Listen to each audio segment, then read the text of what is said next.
The Strapado is a method of torture that weaponizes the human body's own structure, turning joints into instruments of agony and silence. At its most basic, the technique involves binding the victim's hands behind their back, then suspending them by a rope attached to the wrists. Once hoisted, their entire weight is hung from their dislocated shoulders, sometimes with abrupt drops or jerks that shatter ligaments and nerves with a sickening snap. The body is not meant to endure this. The shoulders stretch far past their limits. The arms feel as though they're being torn from the torso, because in many cases, they are. Victims don't scream because they choose to. They scream because silence becomes physically impossible.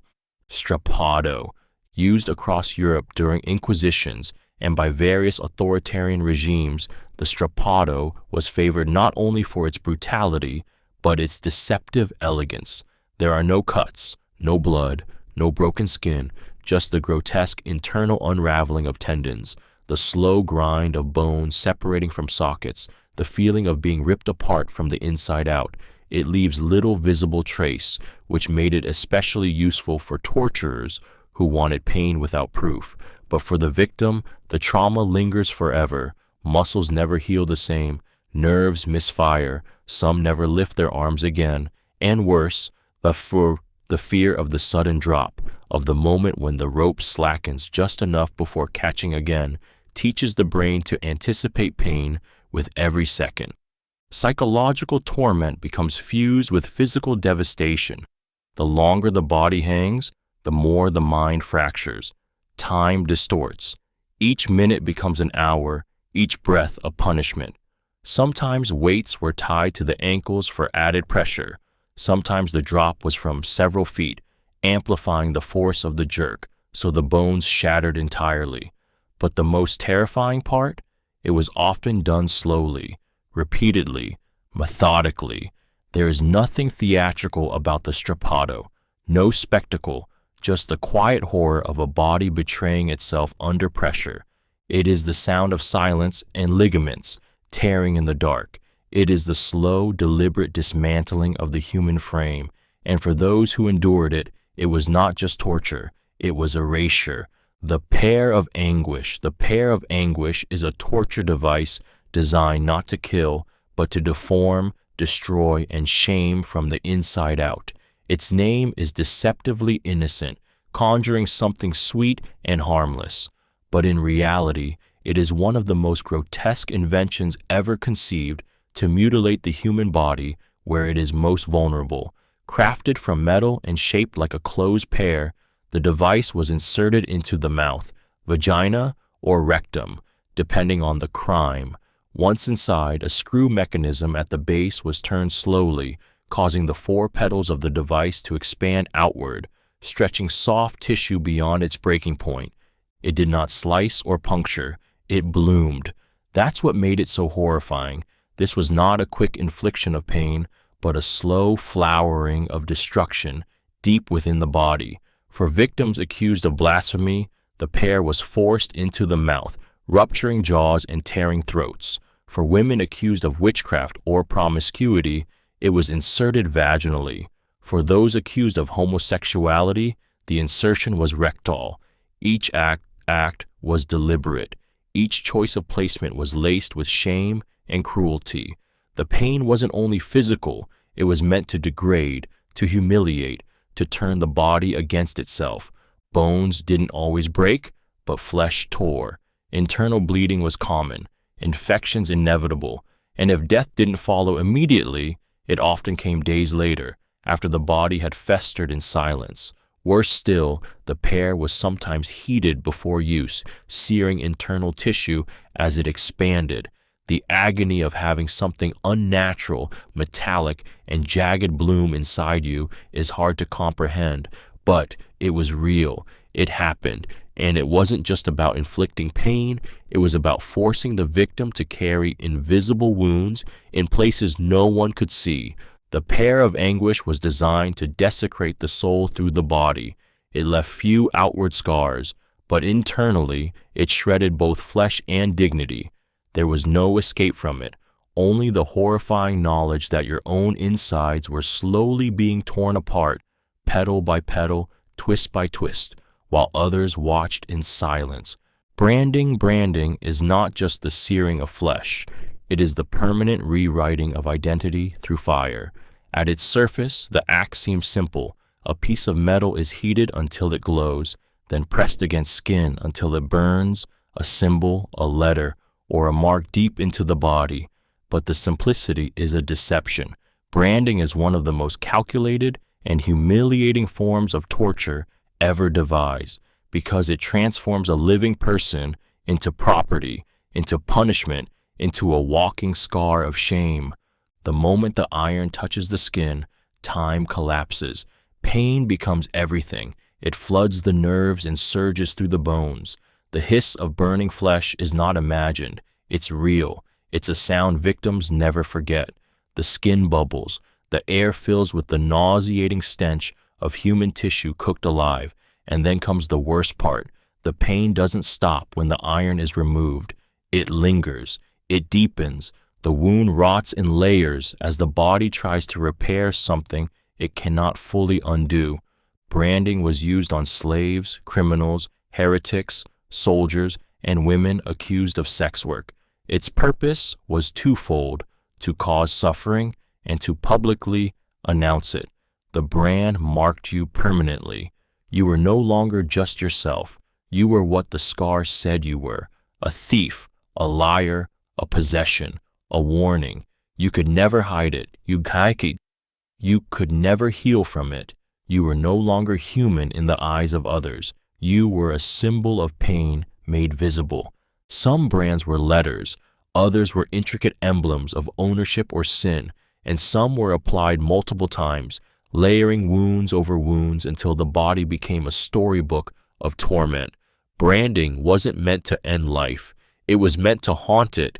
Even after the pain faded, even after the scab fell away, what remained was a grotesque badge of degradation. No amount of time or kindness could erase what the iron wrote.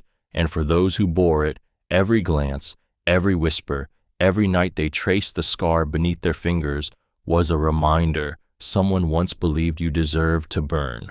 Public humiliation devices. Public humiliation devices were torture mechanisms, not designed to break bones, but to break identity. These instruments didn't always bleed their victims, but they shattered reputations, dignity, and the will to belong. The pillory, the stocks, the scold's bridle, the shame mask. They turned the body into a public exhibit of ridicule, forcing the victim to endure psychological violence under the eyes of strangers, neighbors, and even loved ones. These devices didn't need to draw blood. They worked because shame is its own kind of torture, and it festers in silence long after the crowds go home. Take the pillory, a wooden frame clamping the head and hands, locking the victim upright in a position of helplessness. Strangers would spit, scream, hurl rotten food, or worse, stones. There was no escape, no defense. You stood there for hours or days, body cramping, mind unraveling, while every passerby was given permission to hate you without consequence. Sometimes people died in them, not from the device itself, but from what it invited, the mob's rage. Then there were masks of shame, grotesque metal contraptions forged into faces of pigs, demons, or fools. These were locked onto the head so tightly they cut the skin, tore the scalp, left scars behind the ears and under the jaw. Some had spikes inside the mouth to pierce the tongue if the wearer dared speak. Worn by women accused of gossip, defiance, or promiscuity, these masks were more than punishment. They were control. They stole your voice. They turned your face into a caricature of your sins, and they let the world laugh while your spirit withered. The worst part was the performance. These devices forced the victim to suffer correctly, in public, for all to see, as if pain itself were a theater and they were cast unwillingly in the lead role. Children pointed, elders judged, friends averted their eyes. You were no longer a person. You were a warning, a living message. This is what happens when you don't obey. And when it was finally over, if it ever was, you didn't just walk away. You carried the looks, the whispers, the shame that burned deeper than iron ever could.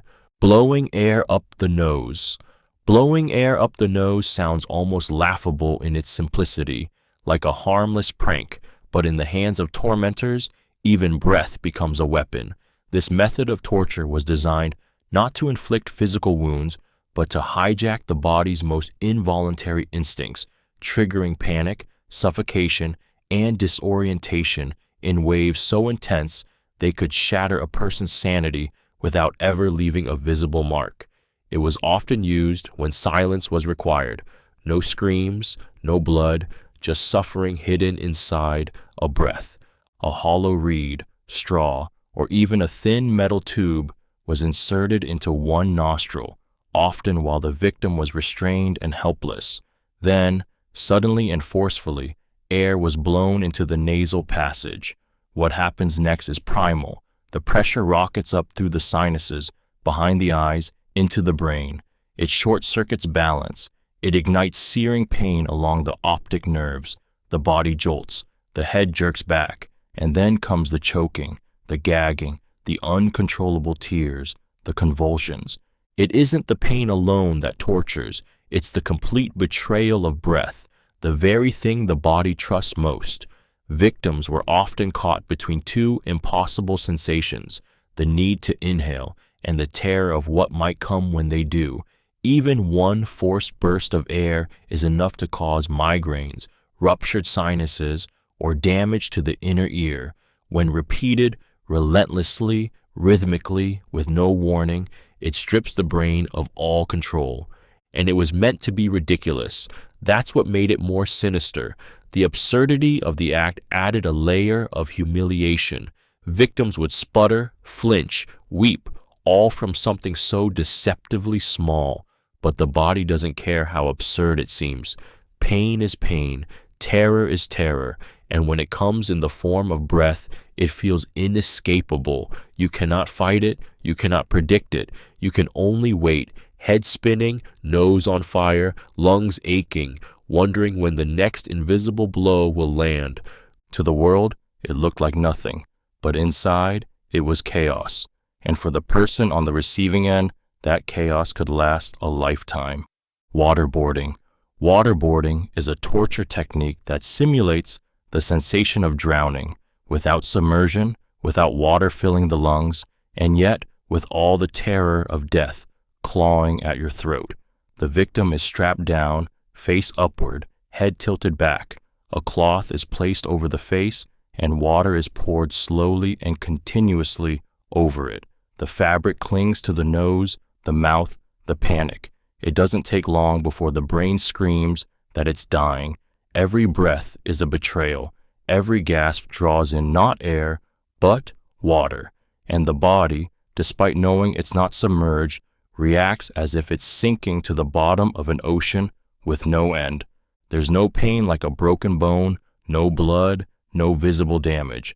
That's what makes it so insidious. It's clean, it's quiet, but it's not merciful. It forces the mind into a loop of primal fear, trapping the victim in the unbearable moment just before drowning, over and over again. The gag reflex kicks in, the throat tightens, the lungs convulse, the heart pounds so violently it feels like it might explode, and still the water keeps coming. Seconds feel like minutes, minutes stretch into eternity.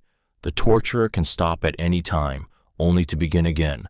That's the weapon, not the water itself, but the control, the act of giving a person back their breath, just long enough to make them fear losing it again. It shatters not only the body's confidence in survival, but the mind's ability to separate life from death. Some say it's not torture because it leaves no marks, but survivors speak of nightmares that last for decades, of spontaneous choking fits when lying down, of flinching at the sound of running water. The trauma becomes part of the nervous system.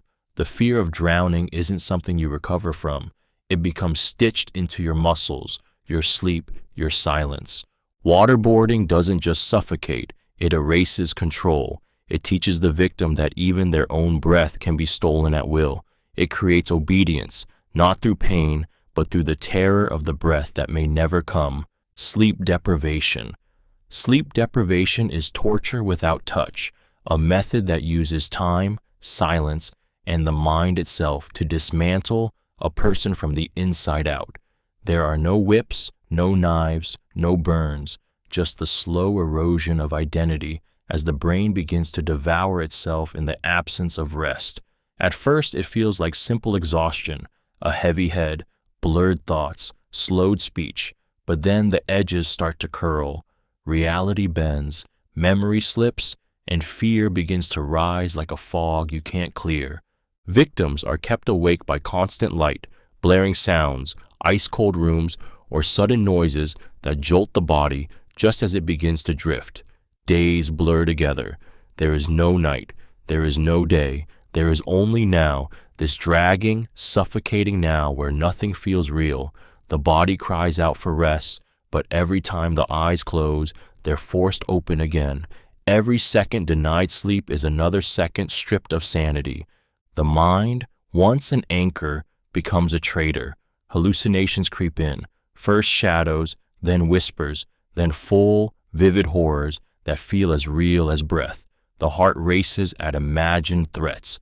The body aches with phantom pain. Emotional stability crumbles. Laughter turns to sobs without warning. Rage erupts from nothing. Victims begin to question what's true, what's imagined, and who they even are.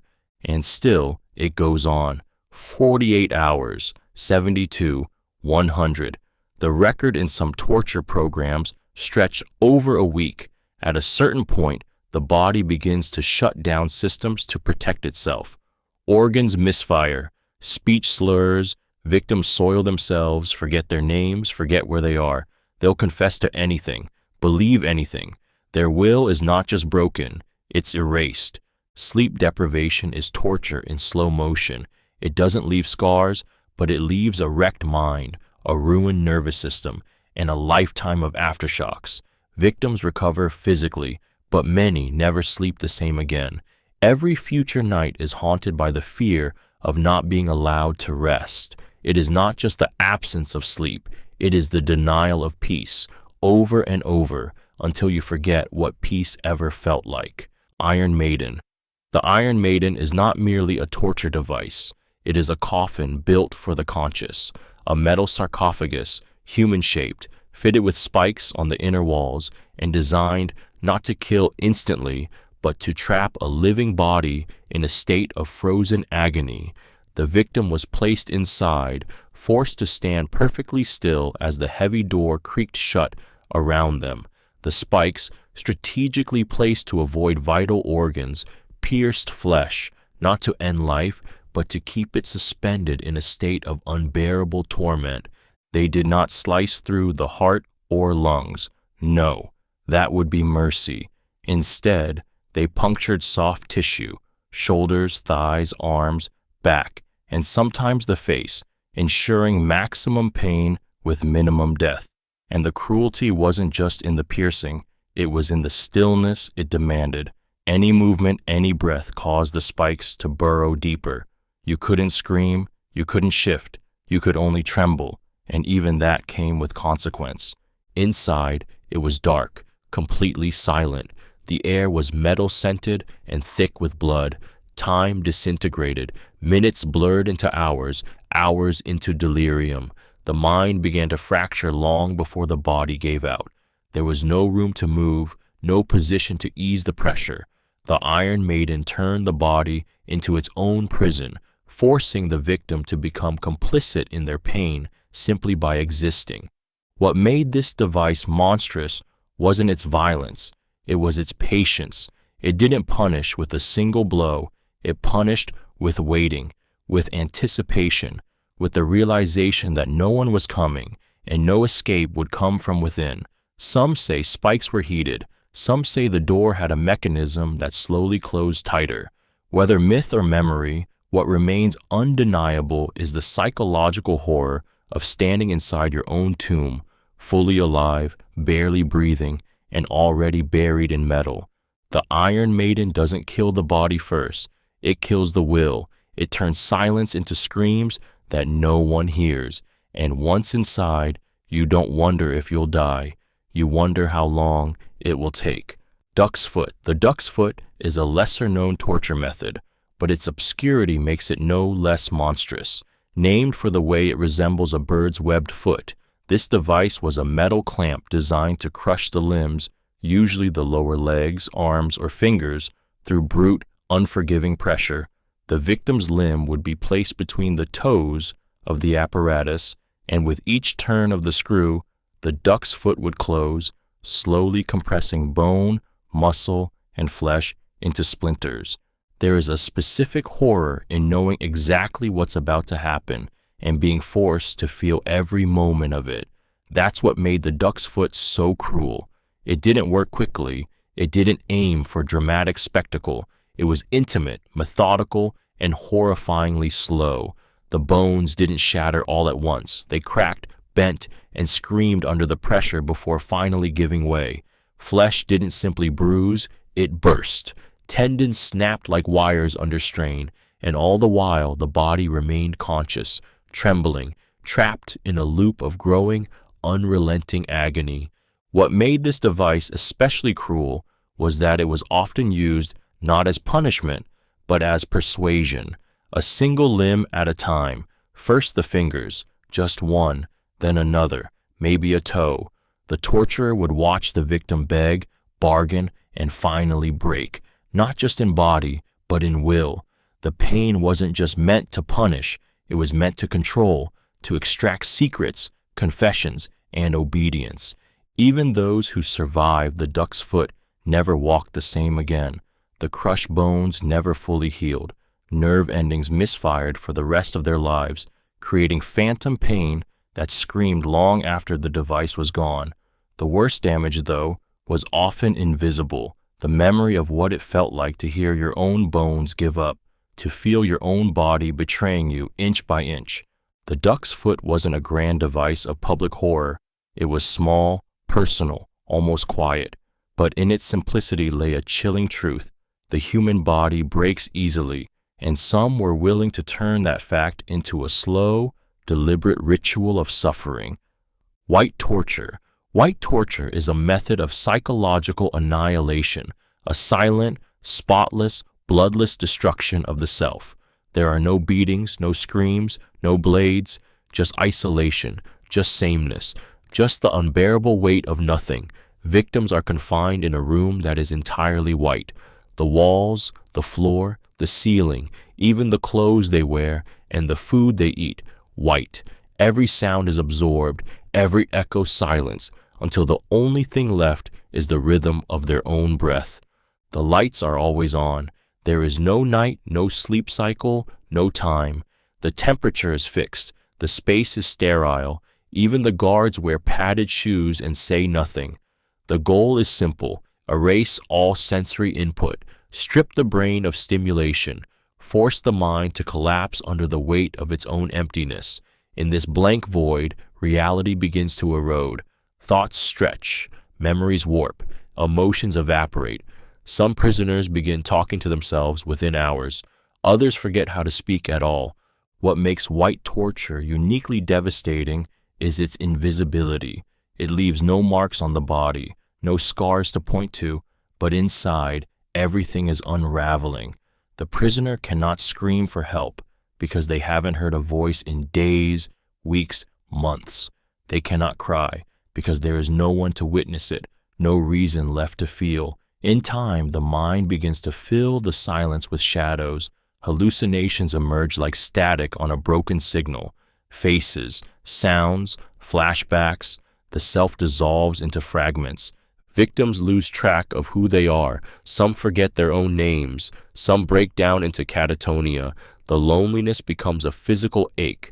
The whiteness, once blinding, becomes suffocating. And yet, from the outside, nothing looks wrong. A clean room, a quiet prisoner, a perfect illusion of peace. But inside that sterile chamber is a human soul being slowly and methodically erased. White torture doesn't punish the body. It evaporates identity. It is the absence of sensation, of meaning, of connection. And for those who survive it, the world never feels real again, because once you've lived in nothing, something never feels safe. Coffin Torture. Coffin torture is the art of turning a burial box into a waking nightmare. This method didn't draw blood, it didn't snap bones or pierce flesh. Instead, it weaponized confinement, humiliation, and time, turning the victim's own body into a prison. Victims were forced into a human-shaped iron or wooden cage called the coffin, barely large enough to stand or crouch. Then they were left, exposed, suspended, helpless, for hours, for days, sometimes until death finally, mercifully arrived. The true horror of coffin torture wasn't in the structure, it was in the stillness it demanded. The cage allowed no rest. You couldn't sit, couldn't lie down, couldn't even slump. Your muscles trembled, locked in unnatural tension. Blood pooled in your legs. Numbness crept through your limbs like ice. And all the while, your mind unraveled. It started with discomfort, then exhaustion, then panic, then the slow, soul-crushing realization that no one was coming to let you out. In many cases, the torture was public. Victims were displayed in town squares, left to rot beneath the eyes of sneering strangers. People threw filth, mocked, spat. Birds pecked, insects crawled, rain soaked through clothing, sun blistered skin. At night, the cold gnawed through the iron. There was no shelter, no privacy.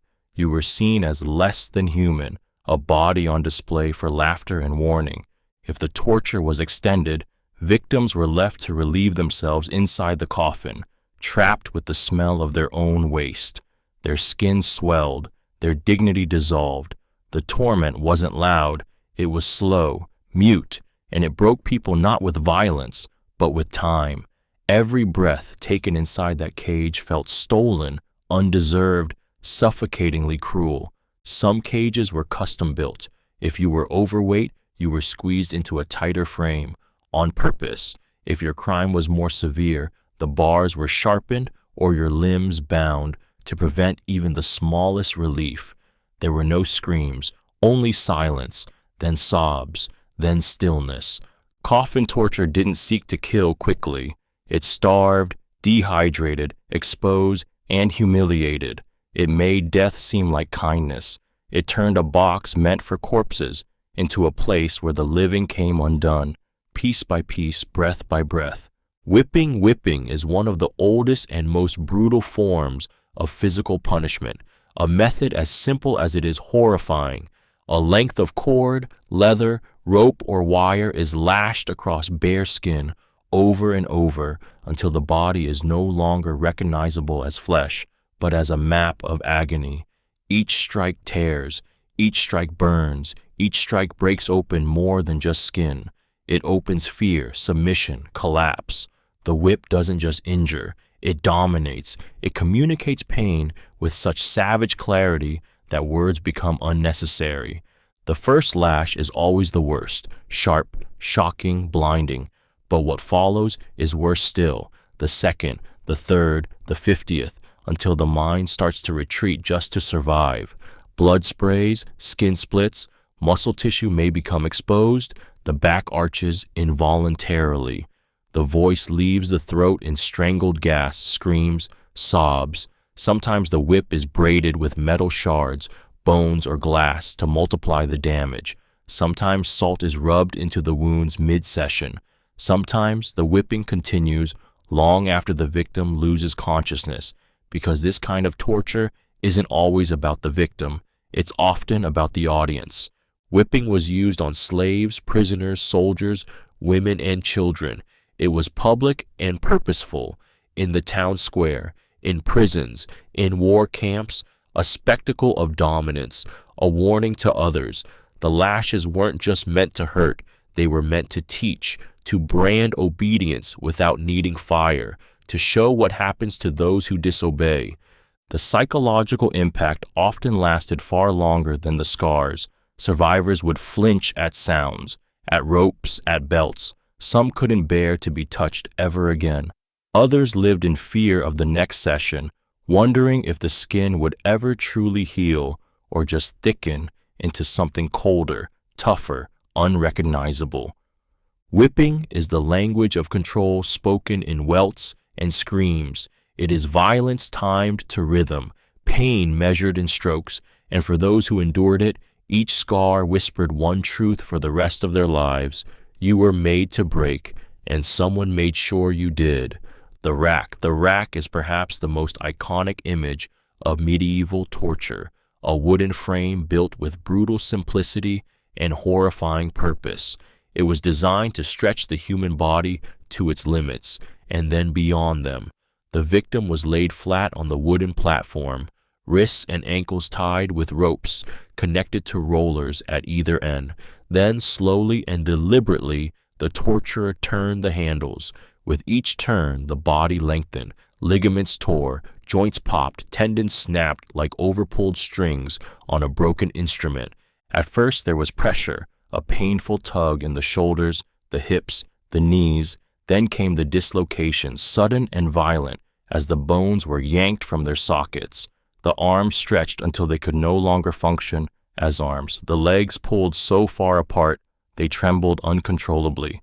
But the rack didn't stop there. It went further. It continued long after the body had already given up, ripping muscle, tearing cartilage, unspooling the very structure of the human frame like rope fraying under tension.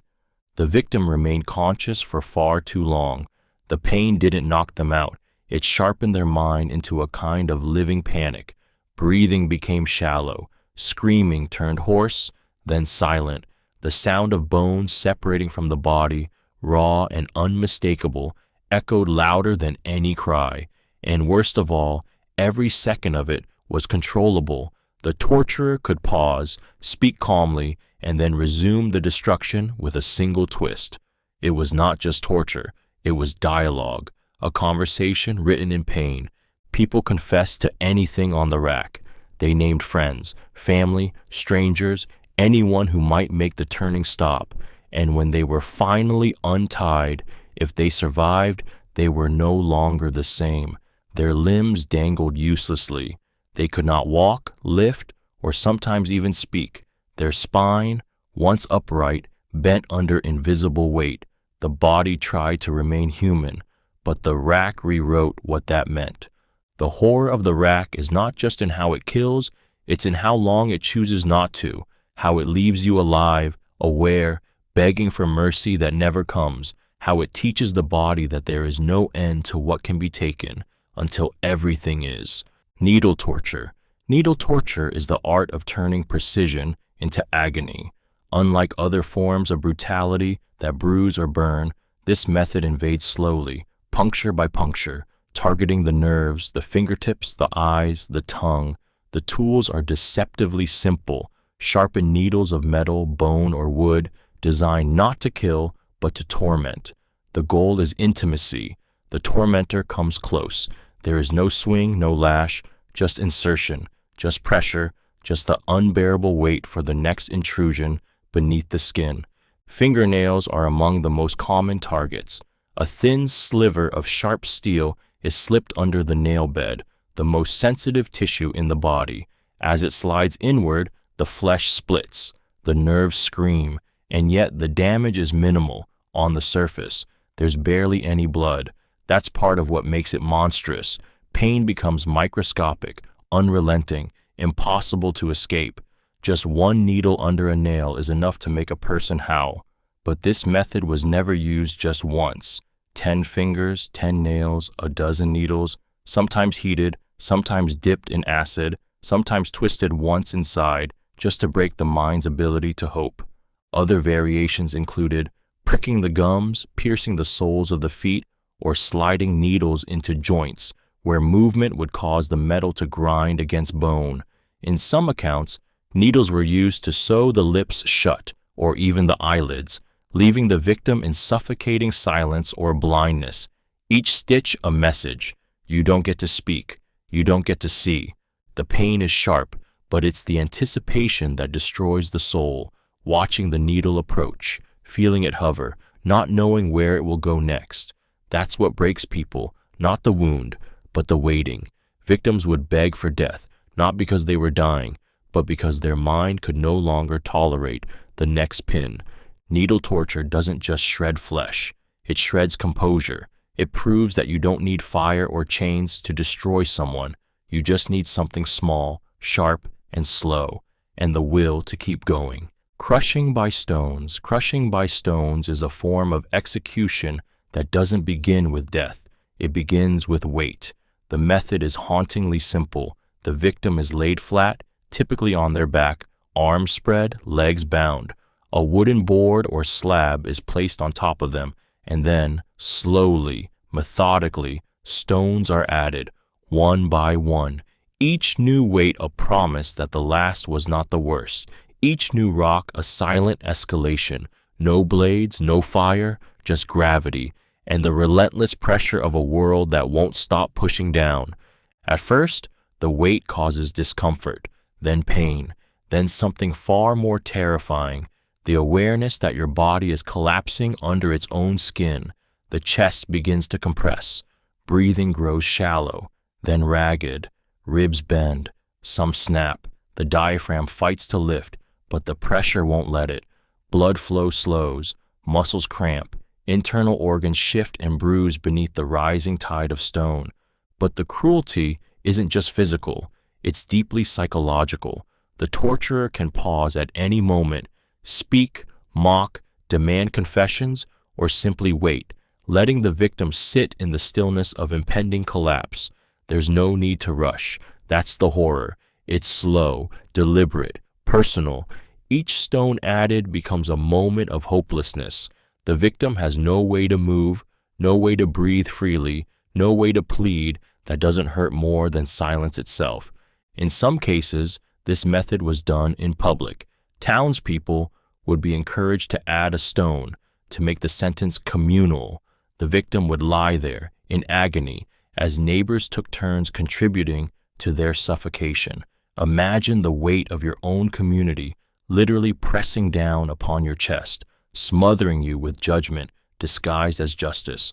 The final moments were not screams, they were wheezes, gurgles, silence. As the lungs collapsed and the heart slowed, the victim didn't explode. They imploded. Bones cracked inward. Blood vessels burst behind the eyes. The body caved in like a structure too long under siege. Crushing by stones was not a method of execution designed for efficiency. It was designed to remind the victim and everyone watching that there are fates far worse than sudden death. Saw torture. Saw torture is a spectacle of horror meant not just to end life, but to do so in the most drawn-out, humiliating, and viscerally unforgettable way possible. Victims were often hung upside down, legs spread, blood rushing to the head, not for restraint, but for efficiency. The inverted position kept the brain supplied with blood, preserving consciousness for as long as possible. This wasn't a mercy, it was a calculation, a way to ensure that the victim felt every second of their dismemberment before death finally arrived like a forgotten afterthought. Once suspended, a long, jagged saw was placed at the groin or between the thighs, and the slow, deliberate sawing began. The blade tore through flesh, muscle, and bone. There was no anesthetic, no speed, no relief, just the unbearable sound of metal grinding against bone, the vibration reverberating through the spine, the shriek of skin splitting in jagged lines. Blood poured in torrents, soaking the executioners, the ground, the air. But with the victim upside down, the heart kept beating, the mind stayed awake. The screams, at least at first, were sharp enough to silence crowds. This method wasn't just about killing, it was about unmaking, turning a person into halves, into fragments, into a warning. In some accounts, the sawing stopped at the abdomen, leaving the victim to die in excruciating shock, gutted and paralyzed. In others, it continued all the way through the torso until the body slipped into pieces that barely resembled a human at all. Saw torture was used to punish heresy, treason, forbidden love, or even theft, acts made monstrous not by the crime, but by the cruelty of the people who ordered it. Crowds would gather, children would be forced to watch. Sometimes the victim was made to confess mid-torture, their voice trembling as they pleaded not for life, but for quicker death. It wasn't just the pain that made Saw torture unforgettable, it was the betrayal of gravity, the feeling of the world turned upside down. Literally, while your body was carved apart, you were still alive when you saw your own blood dripping upward, still conscious when the blade found your spine, still human when they decided you didn't deserve to be. Tickling, gentle, playful, harmless. That's how we think of it. But in the context of torture, tickling transforms into something far more sinister, a prolonged invasion of the body's most sensitive nerve endings, forcing involuntary laughter until it becomes pain, then panic, then total helplessness. It is laughter as a weapon, joy turned inside out. Victims of tickle torture are bound tightly, often stripped to expose vulnerable areas, soles of the feet, underarms, ribs, neck. Their body is paralyzed, but their nervous system is overloaded. Fingertips, feathers, brushes, or sharp objects are used to relentlessly stimulate nerves, offering no reprieve. At first, there may be giggling, even laughter, but this is not joy. It's a reflex, a biological betrayal. The laughter becomes desperate, the lungs heave, the diaphragm convulses, the victim cannot breathe, the body begins to cramp, tears stream, not from happiness, but from the suffocating pain of overexertion. What makes this form of torture so uniquely cruel is its invisibility. There is no bruising, no blood, no burns. From the outside, it almost looks absurd, like a joke, but from the inside, it's panic in its purest form. The body wants to stop, but it can't. The mind screams for air, for silence, for stillness, and the torment goes on. Seconds feel like hours, muscles spasm, the heart races dangerously fast, vomiting, loss of consciousness, even cardiac arrests have occurred from tickling taken to extremes. In ancient Rome, goats were used, salt rubbed on the soles of the feet, then licked endlessly. In feudal China, it was a technique reserved for nobility, pain without evidence, the kind that leaves no mark but breaks you just the same. The lack of visible damage meant victims couldn't prove what had been done to them. There was only shame, only memory. Tickling becomes torture when consent is removed, when control is stripped away, and the body is forced to respond with laughter while the mind descends into fear. It's the perverse reversal of joy.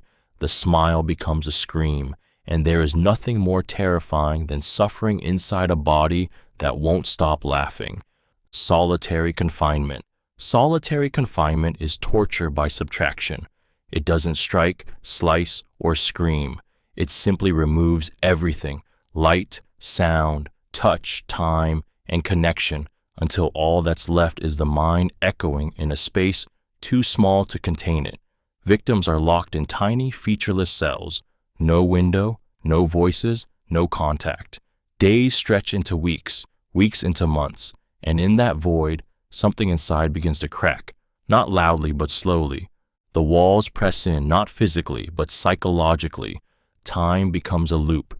Without clocks, sunlight, or conversation, the body forgets how to sleep. Victims pace in circles, talk to themselves, whisper to the walls just to hear something. Silence turns from peace into a scream. The brain, starved of input, begins to invent it. Footsteps that aren't there, whispers through concrete, flashes of light in the dark. Hallucinations are not rare and solitary. They are expected. Reality disintegrates. The pain is internal. The body may remain untouched, but the mind doesn't. Depression seeps in first, then paranoia, rage, catatonia. The self collapses in on itself. Victims forget who they are. Some talk to their hands. Some stop talking altogether. Studies have shown that after just a few weeks, the brain begins to atrophy. Suicidal thoughts bloom like mold in a sealed room. And yet, from the outside, it looks clean, controlled, humane even. But it's not. It is a denial of humanity itself. Humans are not meant to be alone. Our biology screams for contact, eye contact, touch, conversation, noise. When that is stolen, the soul begins to rot. Some prisoners beg to be beaten instead. Anything but the silence. Anything but themselves. Solitary confinement isn't just a cage, it's a mirror, one that traps you inside your own thoughts with no escape. It forces you to confront yourself in ways no one should, and when the door finally opens and the light hits again, many never return the same. Some never return at all, because solitude, stretched far enough, doesn't just isolate, it erases. Scavenger's Daughter. The Scavenger's Daughter is a device of unbearable compression, a cruel inversion of the rack. Where one stretched the body apart, the Scavenger's Daughter crushes it inward, folding the victim into themselves until bone meets bone, blood floods the skin, and the body begins to implode under its own structure. It was a torture of containment, of suffocation without breath, of pressure so intense it forced the body to bleed from every opening. Invented during the reign of Henry VIII, it was deceptively simple in design, an iron frame that forced the head down, the knees up, and the body into a nightmarish crouch. The victim's limbs were pulled in and chained, tightening into a grotesque human knot. The iron clamps squeezed the head against the chest, the knees against the stomach, and the arms around the legs, until movement was no longer an option, until the lungs could barely expand. Then came the tightening. More chains, more force. The goal wasn't to break bones, it was to crush the entire frame, to squeeze the rib cage until it splintered inward, to force the blood vessels in the face to burst under the pressure. Victims would hemorrhage through the nose, the mouth, the eyes, ears bled, vision blurred. Many passed out from the sheer pressure before the full horror could be experienced, but they were revived. Torture wasn't meant to end quickly. There is something uniquely horrifying about a device that doesn't tear you apart, but forces you to collapse into yourself, where your own body becomes the prison, the executioner. The pain is not just in the limbs, it's in the chest, where the heart strains to beat against steel. It's in the spine, twisted and compressed. It's in the lungs that fail, not because of damage, but because there's simply no room left to breathe. The Scavenger's Daughter didn't leave slashes or burns. It left deep bruises, shattered ribs, and internal bleeding invisible to the eye, but devastating within.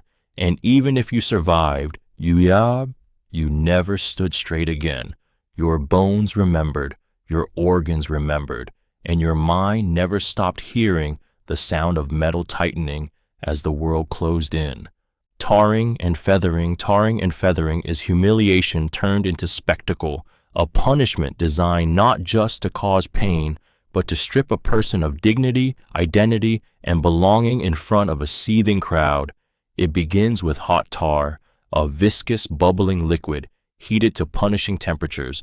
The victim is restrained, sometimes tied to a post, sometimes dragged into the center of a mob. Then the tar is poured or smeared across the bare skin, sticking instantly, searing deeply. It doesn't just burn, it clings, embedding itself into pores, hair, and open wounds. The pain is immediate and relentless. As the tar hardens on the raw skin, the next step is layered in cruelty. A bag of feathers, goose, chicken, whatever's available, is dumped onto the sticky body, turning the human form into something grotesque, something animal, something other. People laugh, they jeer, some spit, others throw rotten food. The victim isn't just suffering, they're being transformed into a living symbol of shame. The intention is clear, to make them unrecognizable, to reduce them to a walking joke, a cautionary tale. But the laughter doesn't mask the horror. The heat of the tar causes second and third-degree burns. Skin peels when the substance is removed, if it ever is. In some cases, the feathers fuse into the flesh. Infections fester. The stench of burned skin clings for days, yet the pain is only part of the punishment. The real violence is social. The victim, now disfigured and ridiculed, is paraded through streets, sometimes bound, sometimes forced to walk. Children point, friends turn away. Strangers become executioners with smiles. Tarring and feathering wasn't always sanctioned by courts. Often it was mob justice, an accusation, a rumor, a single misstep, and suddenly a crowd is heeding tar. The fear wasn't just in the act, but in how quickly it could happen. The victim might survive, but survival came with a cost, a body blistered, a spirit shredded, and a memory that would replay every time they looked in a mirror. Tarring and feathering wasn't about making someone hurt. It was about making sure everyone watched while they did. Use of phobias. The use of phobias in torture is not about breaking the body. It is about hijacking the mind, turning someone's deepest, most primal fear into a personal prison. Unlike physical pain, which can be endured, braced for, or numbed, fear is a shapeshifter. It lives in anticipation. It feeds on the unknown. When phobias are used in torture, the victim is no longer fighting the torturer. They are fighting the darkest corners of their own mind. Imagine a person terrified of spiders, arachnophobia so intense that even a photo causes panic. Now imagine them chained in the dark with live spiders crawling across their face, their chest, inside their clothes, and no way to move. The room is silent except for their own breathing and the scuttling of legs across skin. They scream, they thrash, they plead, but no one comes because this isn't punishment for something they've done. This is punishment for who they are, for what they fear. Phobias are unique to each victim. Claustrophobia, they're sealed in a pitch-black box, unable to stretch or breathe freely. Acrophobia, bound near the edge of a cliff, a roof, or suspended mid-air, looking down with no control. Nyctophobia, left in endless darkness, with sounds that suggest something lurking just beyond their sight. Mysophobia, forced into filth, human waste, rotting matter, contaminated over and over again. The tormentor doesn't need weapons, just knowledge. A phobia is the ultimate psychological blueprint, a personalized method of unraveling someone from within, and the longer the fear is provoked, the more the body responds, sweating, trembling, vomiting, fainting. The heart pounds, adrenaline floods the system, the brain short-circuits. A person in terror will say anything, do anything, give anything to make it stop. But the real horror comes after. Even when freed, the victim often remains trapped. Their fear has been reinforced, made larger, made real. What was once irrational has now been experienced, and the brain never forgets. Sleep becomes difficult. Paranoia grows. Triggers multiply. The world becomes unsafe. Familiar things suddenly threatening. Using phobias is not just psychological torture. It is the art of turning a person's own mind into the torturer. The wooden horse.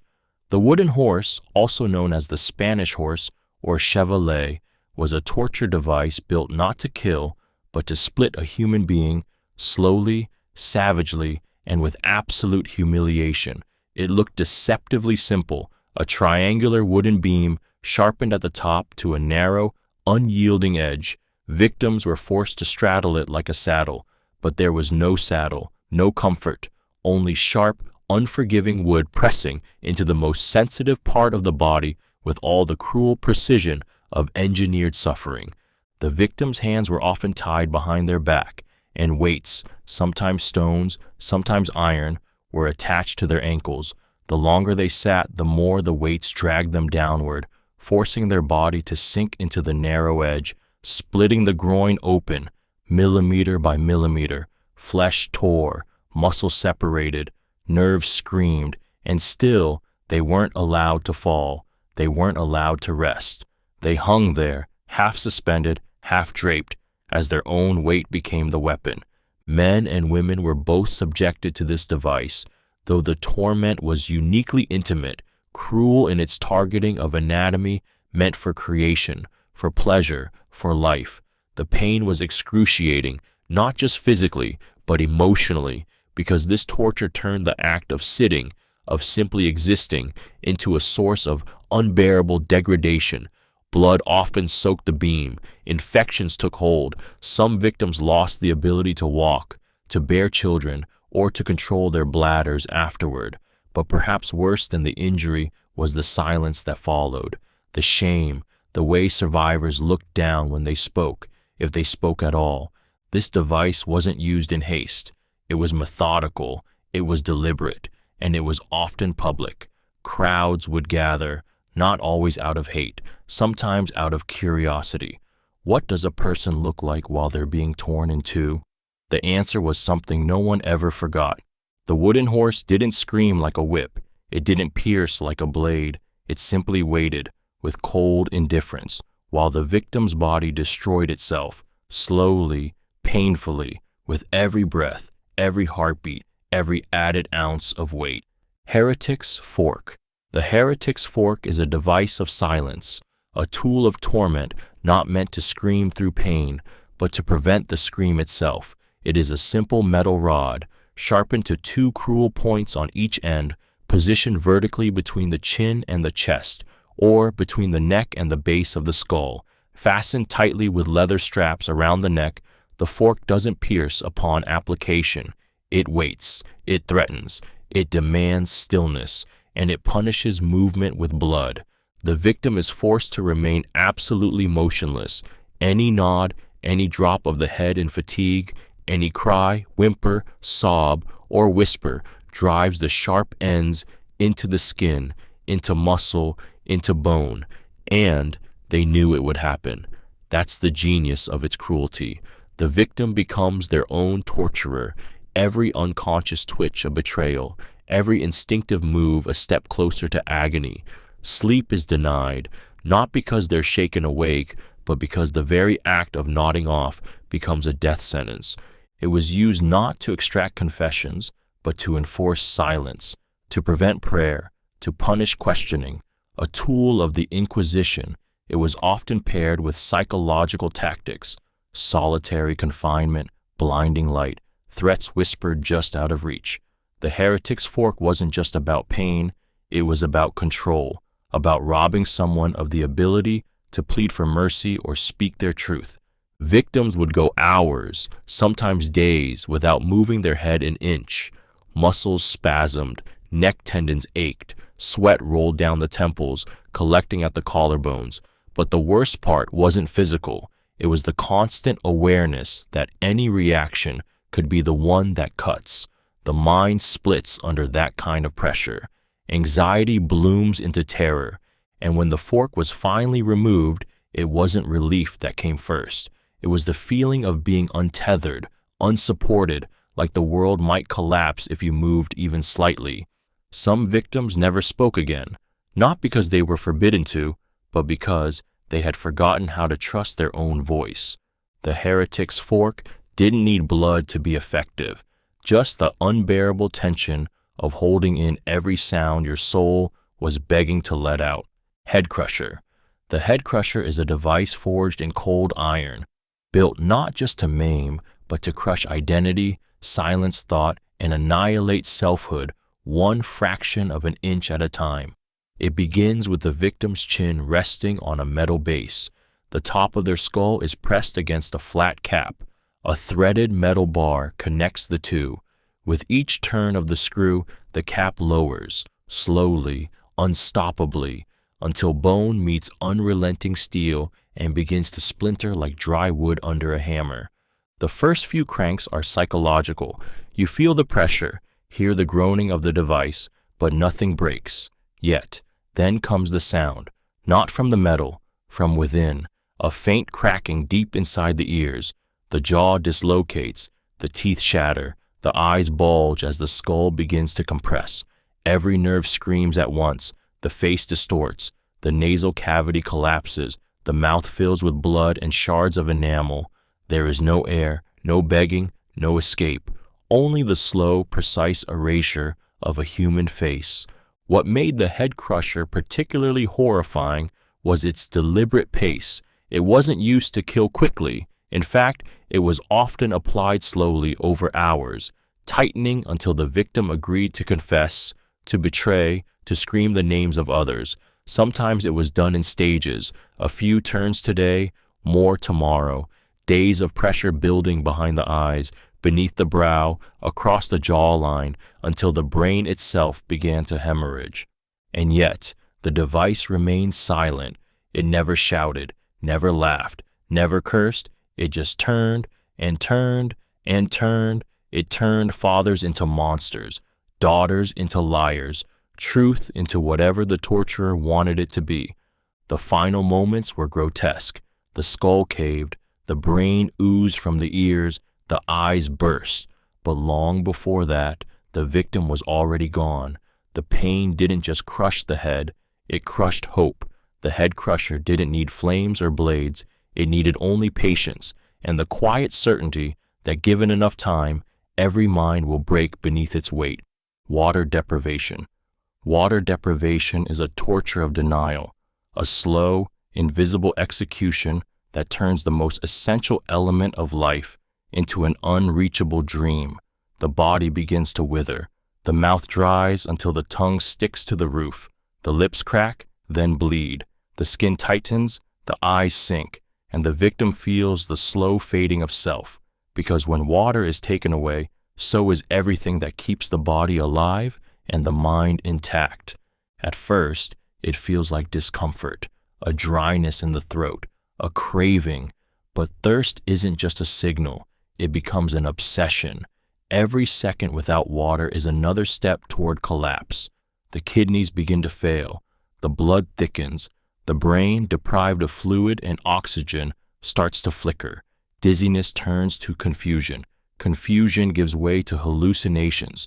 Voices echo where there are none. Light becomes too bright, sound too loud. But the worst part is the hope. Torturers often dangle the promise of water, holding it just out of reach, letting the victim hear it pour, feel it splash, maybe even taste a drop on their cracked lips before it's pulled away. This cruelty isn't accidental, it's ritual, a calculated manipulation that breaks the spirit long before the body dies. After 48 hours, the pain becomes unbearable, muscles cramp, the tongue swells, the breath becomes foul as the body cannibalizes itself. After 72 hours, many victims can no longer stand. Their heartbeat weakens, organs begin to shut down, the mind spirals into a fugue of terror and surrender. Some try to lick the floor, the walls, their own sweat, anything for relief. Some pray to go unconscious. Yet this form of torture leaves no scars, no burns, no bruises. It's quiet, clean, often invisible, but its damage is profound. Survivors report a lifelong obsession with water, a fear of dehydration that lingers forever, because to be denied water is not just to suffer, it is to feel your body begging for mercy at the most fundamental level, and to know no one is listening. Water deprivation turns thirst into a weapon, and in doing so, it makes the simple act of drinking feel like a miracle forever denied. Hook torture. Hook torture is pain in its rawest, most primal form, a brutal fusion of flesh and iron designed to suspend the human body in the language of agony. At its core, it is simple. Sharpened metal hooks are driven through the skin, often in the back, shoulders, or limbs, and the body is then hung, stretched, or dragged by its own weight. But simplicity does not mean mercy. Hook torture doesn't just wound, it tears. The initial piercing is savage. Hooks are jammed into thick muscle or slipped just beneath the skin, often without precision, anesthetic, or hesitation. The pain is immediate, violent, nerve-searing. But the real torment begins after the hooks are in place. Victims are suspended from ceilings, trees, or wooden beams, dangling like carcasses in a slaughterhouse, their own body weight pulling mercilessly against the points of insertion. Skin stretches, ligaments strain. The sensation is one of being unmade from the inside. Sometimes the hooks were used for dragging, forcing the victim to crawl while impaled, the metal tugging and ripping deeper with every inch. Other times, the person would be left hanging for hours or days, muscles trembling, blood dripping, every breath a negotiation with pain.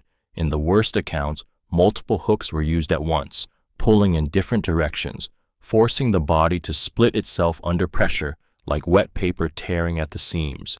What made hook torture especially terrifying was the helplessness.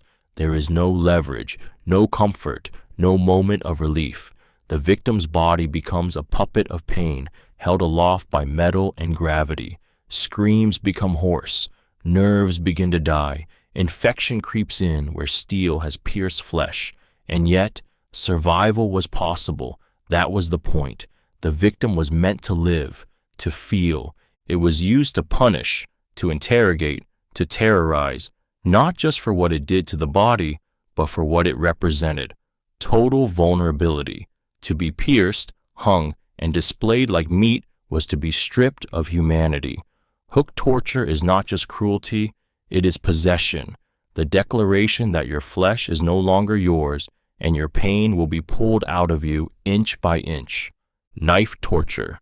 Knife torture is the weaponization of intimacy. Pain delivered up close, slowly, and with deliberate precision. Unlike battlefield wounds or sudden stabbings, this method is not about killing. It's about carving, controlling, reminding the victim that their body is no longer theirs. The blade becomes an artist's tool, and the canvas is skin, raw, trembling, and helpless beneath its cold kiss. The process starts small, shallow cuts made not to bleed out, but to bleed enough to sting, enough to panic, enough to make the mind spiral with anticipation of the deeper cuts to come. Torturers slice along nerve-dense areas, under the arms, behind the knees, across the soles of the feet, the inside of the thighs, places where every movement afterward reignites the pain. The blade isn't always sharp. Sometimes it's dulled on purpose, requiring pressure to break the skin, pulling the flesh rather than gliding through it. That tug, that unnatural ripping, is unforgettable. The terror of knife torture isn't just in the injury, it's in the waiting, watching the glint of steel under dim light, hearing it scrape against the table, feeling it hover just above the skin, unmoving, until suddenly, pain, a puncture, a slice, a slow drag. Victims begin to shake not from what has been done, but from what is about to be. The knife is suspense made physical. Some were forced to endure mutilation, ears cut away, fingers severed one joint at a time, skin flayed in thin strips. Others were marked with symbols, letters, messages, cut not for blood but for meaning. The scars became brands, warnings, property marks, memories, and for those who lived, the blade returned long after the torture ended, in dreams, in phantom pain, in the deep distrust of anything sharp. There is something deeply primal about a blade. We flinch when we see one drawn. We understand its danger in our bones, and when used with patience and cruelty, it becomes more than a tool. It becomes a sentence, one carried out inch by inch, one scream at a time, until the person on the table is no longer sure they'll survive, or if they even want to. Sleep-preventing postures. Sleep-preventing postures are torture through exhaustion, where the body becomes its own prison, and the desperate aching need to rest is turned into a battlefield.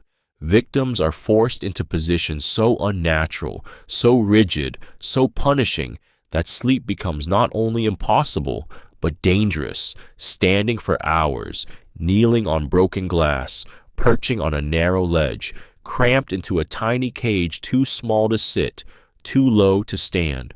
No movement, no relief, just the sharp gnawing fatigue that devours the mind from within.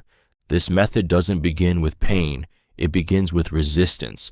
The body shifts, the victim thinks they can hold out, but time stretches and the muscles begin to tremble, the legs shake, the spine sears, the joints swell, and yet they're not allowed to move. If they fall asleep, they're jolted awake. If they collapse, they're beaten. If they beg, the silence swallows it whole. There is no mercy in this stillness, only the slow, creeping certainty that the body will soon betray itself. In some cases, victims are bound in stress positions, standing on tiptoe, arms outstretched, hands shackled above the head, forced to squat endlessly without support.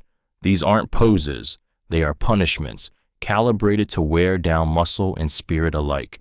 Circulation slows, limbs go numb, the heart races from the sheer effort of remaining upright, and all the while the brain, robbed of sleep, begins to fracture. Hallucinations creep in, the walls move, faces blur, the line between dream and waking dissolves. Every second becomes a war against gravity and pain. And the worst part? The silence. No screams, no drama, just breathing, shaking, waiting.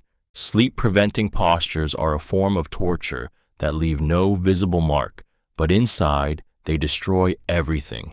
The victim learns that even their own body is not an ally, that comfort, rest, and peace are things that can be denied by force. After days in these positions, victims often lose the ability to walk. Some never sleep normally again, because once you've been punished for resting, sleep becomes something you fear. Suspended by limbs. Suspension by the limbs is torture through distortion, taking the natural structure of the human body and turning it against itself. It begins with ropes or chains tied tightly around the wrists, ankles, or both, then hoisting the victim into the air. Sometimes they're hung by their arms, stretched above the head until the joints groan. Sometimes they're bound by the ankles, dangling upside down, blood rushing to the brain, vision blurring, nausea building with every minute. And sometimes they're suspended spread eagle, pulled taut between points of pressure, their body straining toward a slow, deliberate unraveling. The body is not built to bear its own weight like this. Joints separate, tendons stretch, muscles tear silently under the skin. Suspension causes dislocation before it causes bleeding. The pain isn't sharp, it's deep, aching, and growing, like a fire smoldering inside the bones. Circulation is cut off, limbs turn cold, fingers swell and go numb, but the nerves still scream. The brain still registers every second, every throb, every shifting angle of agony. Victims report the feeling of being pulled apart from the inside. Some lose control of their bowels, some pass out, but most remain conscious longer than they want to, because the position itself keeps them awake. The discomfort is constant, unrelenting. Sleep is impossible. Escape is unthinkable. Time slows until every breath feels like a decision between pain and panic. In more brutal variants, the torturers swing or shake the suspended body, drop it, snap the joints by surprise. Sometimes weights are added. Sometimes the suspension is partial, only one arm, one leg, forcing the body to twist unnaturally, destroying symmetry, ripping muscles that were never meant to bear weight alone. And even after it's over, the body never forgets. Dislocated joints don't heal right. Nerve damage lingers for life. And every time a shoulder pops or a hip aches in the cold, the victim remembers that their body was once used as a lever, as a punishment, as a canvas for gravity. Suspension by the limbs doesn't leave clean wounds. It leaves a broken map beneath the skin, where every joint remembers the moment it was forced to betray its purpose. Scalping is brutality in its most intimate form, a torture that rips away not just flesh, but identity, dignity, and humanity in one horrifying motion. It begins with the victim held down, immobilized, utterly exposed. Then comes the blade. Sometimes it's sharp, sometimes it's jagged. It doesn't matter. The outcome is the same. A hand grips a fistful of hair, and with one determined motion, the skin of the scalp is sliced, peeled, torn away from the skull. The pain is immediate and blinding. The scalp is one of the most sensitive parts of the human body, a thin sheet of skin stretched tight over nerve and bone. Cutting into it unleashes agony like fire, hot, deep, and all-consuming. Blood pours down in thick rivers, covering the face, blinding the eyes, drowning the mouth. But it doesn't stop there.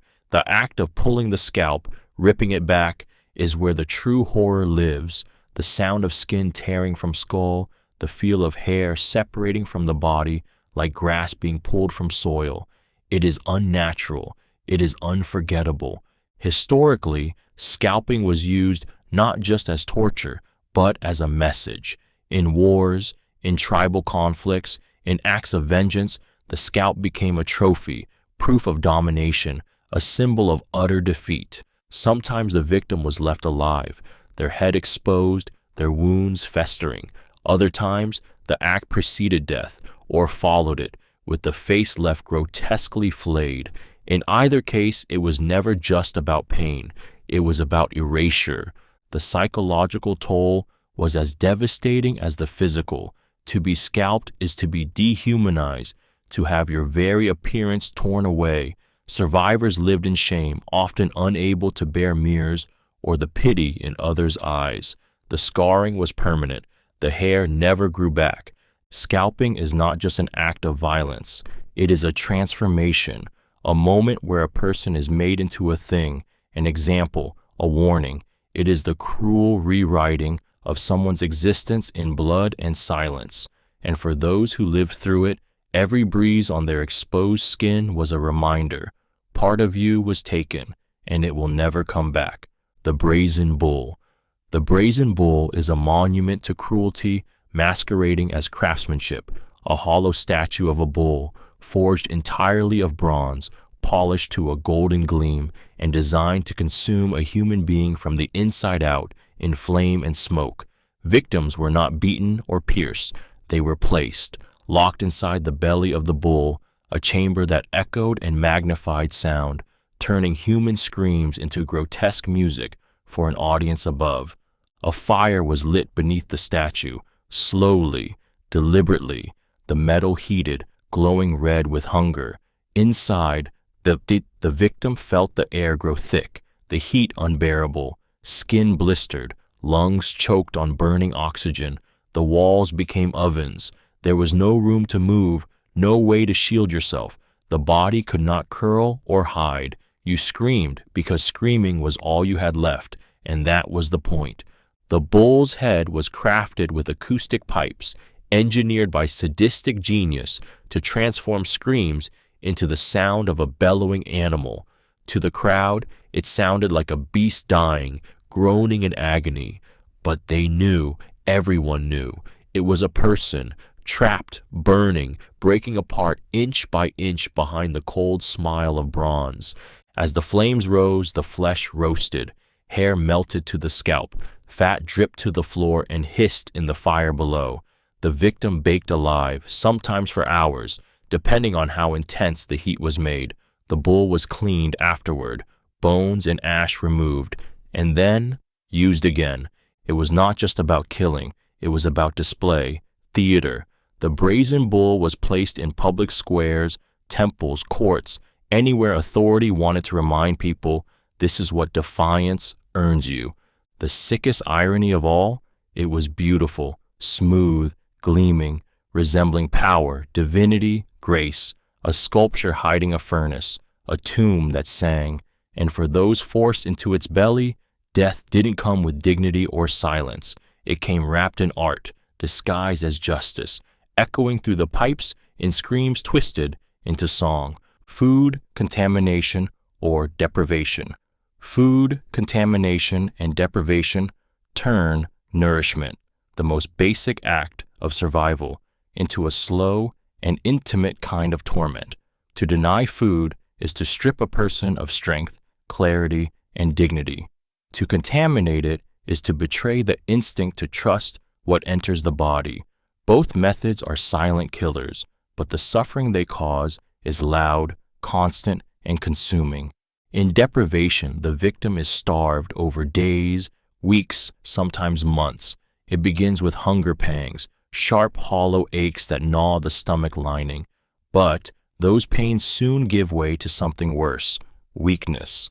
The limbs grow heavy, the mind becomes fogged, emotions begin to fray, the body starts devouring itself, fat, then muscle, then organ tissue, the skin tightens, the ribs protrude, hair falls out, thoughts slow, speech slurs, And yet you remain alive, aware, conscious of every aching second. Sleep becomes nearly impossible. The brain, desperate for fuel, turns on itself. Hallucinations emerge, bright and terrifying. Rage flares without warning. The soul feels like it's decaying inside the body. Starvation doesn't just weaken, it humiliates. You're reduced to something primal, crawling for crumbs, crying for food you swore you'd never eat. The body trembles, the mouth dries, and still the torment continues. But sometimes food is not withheld. Sometimes it's weaponized. Contaminated meals laced with filth, feces, urine, spoiled meat, rotting maggots are forced on prisoners. To refuse is to starve. To accept is to be poisoned, degraded, infected. Vomiting becomes inevitable. Diarrhea strips away hydration and dignity alike. Some victims eat from bowls on the floor, like animals. Others are mocked while they gag and choke, their bodies rebelling, even as survival demands they chew. Food becomes fear. Hunger becomes shame. Even after release, survivors often struggle to eat in peace again. Meals trigger panic. The sight of food can bring back the taste of bile and rot. This form of torture is slow. It doesn't scream, it whispers, and its message is clear. You don't deserve comfort or nourishment or control, not even over what you put into your own body. Execution by elephants. Execution by elephants is a punishment that turns nature itself into the executioner, one of terrifying intelligence, immense strength, and slow, deliberate violence. In South and Southeast Asia, this method was not merely about death. It was about domination. The victim wasn't just killed. They were crushed under the weight of something sacred, something revered. The elephant, usually trained by handlers for years, was not a wild animal. It followed commands, and that is what made it so horrifying. Victims were dragged into public arenas, bound or forced to kneel, while the elephant approached under the guidance of its mahout. The animal knew exactly what to do. With terrifying calm, it would raise a leg and slowly lower it, sometimes onto the chest, sometimes the skull, sometimes the limbs first, to prolong the agony. Bones didn't break, they burst, the sound sharp and sickening. If ordered, the elephant would crush slowly, piece by piece. If mercy was desired, the head was taken first. But mercy was rare. In some cases, the elephant used tusks to impale, or its trunk to toss the body repeatedly before the final blow. The animal wasn't frenzied, it was trained to be precise. Spectators watched not just a killing, but a performance. Kings and rulers used this method to show absolute power. Not only did they have control over life and death, they could command a godlike beast to do it for them. The psychological torment was immense. Victims stared into the eyes of their killer, eyes that were calm, ancient, aware. There was no chaos, no accident, no escape, just the unbearable knowledge that death would come at the slow pace of ceremony. Execution by elephants wasn't just about pain, it was about crushing honor, identity, resistance. A single footstep could flatten the skull like glass, and yet the elephant would pause, wait for the next command, giving the crowd time to listen to the final screams, the final gasps, the final breaking of a human life under a creature worshipped as divine. It was death by obedience, death by spectacle, death beneath a symbol of wisdom made into a weapon of terror. Skewering is not just execution, it is performance, a slow, agonizing descent into death where the body becomes a macabre sculpture of pain, frozen in time and torment. It begins with the sharpened end of a long stake or metal rod, sometimes pointed, sometimes deliberately dull, placed at the base of the victim's body, through the rectum, vagina, or even the lower back. Then, with merciless calculation, the pole is driven upward. Gravity often did the rest. The impalement is never swift. The stake pushes aside organs, not always puncturing them, so that the victim remains alive, alert, and aware as the weapon burrows through intestines, stomach, diaphragm, even lungs. If aimed carefully, it would avoid the heart entirely, extending suffering for hours or days. The ultimate cruelty of skewering lies in its slowness. Victims didn't bleed out immediately. They lingered, moaning, trembling, sometimes convulsing in silence as the body adjusted to this impossible invasion. In many cases, the stake would emerge through the shoulder, the chest, or the mouth, forcing the victim into a rigid, unnatural posture that looked almost statuesque. These impaled bodies were then displayed publicly, lifted vertically, propped at gates, left in fields. Their twisted forms became living or slowly dying warnings. You could see them from a distance, see their arms flutter, their mouths open, unable to scream, their eyes still searching for mercy in a world that had already decided they deserved none. Sometimes the stake was greased to prolong the agony. Sometimes it was left dry to tear tissue. Sometimes it was heated, turning the internal torment into something unspeakable. And yet, through it all, the victim remained suspended, impaled, exposed, reduced to a trembling shell that could no longer beg for life, but hadn't yet earned the mercy of death. Skewering is not about execution. It is about display. It says, look what we can do. Look how long someone can suffer. Look how a person becomes a thing. And long after the body stops twitching, the image remains seared into memory like fire, impossible to forget, a vertical scream frozen against the sky. Mock burials. Mock burials are psychological torment disguised as ritual, a chilling simulation of death where the victim is buried alive, not to die, but to believe they will. It's not just confinement. It's a rehearsal for your own end. Dirt above, darkness all around, no movement, no breath of air, no sound, except the frantic beating of your heart against the wooden walls of your makeshift grave. The victim is often bound, sometimes gagged, sometimes left just enough air to survive. Barely. They are lowered into a coffin or directly into a shallow grave. The lid is closed, nails driven in, earth begins to pour in overhead, muffling light, sound, hope. Whether for minutes or hours, the person inside is left alone with one truth: you are going to die here. Claustrophobia takes hold instantly. Panic floods the body. The coffin grows hotter, tighter. The walls feel like they're closing in. Every breath becomes thinner. The brain spirals. What if they forget to dig you up? What if the air runs out? What if this was never mock at all? Screaming is pointless. There's no one to hear, just the soil pressing down, a silent weight, like the world itself has chosen to bury you alive. In some cases, sounds of a funeral would be staged above. The wailing of mourners, the voice of a priest, even a shovel, tapping rhythmically against the lid. It wasn't enough to trap the body. They needed to trap the mind, to make death not just imagined, but felt. Survivors emerged gasping, broken, sometimes unresponsive. Days later, they couldn't sleep, couldn't stand silence, couldn't sit in dark rooms. Some never recovered, because the horror of a mock burial isn't the pain, it's the certainty. That moment when you're completely alone and you know this is where your life ends. You make peace, you surrender, you die in your head, and then you wake up, but the death stays, buried deeper than the body ever was. Religious blasphemy torture. Religious blasphemy torture was a punishment born not only of cruelty, but of zeal, inflicted by those who believed they were not just hurting the body, but purifying the soul through agony. It wasn't enough to silence heresy. It had to be burned, carved, bled out of the accused until their body became an altar of repentance or a warning to others who might dare to question sacred order. These tortures were laced with ritual.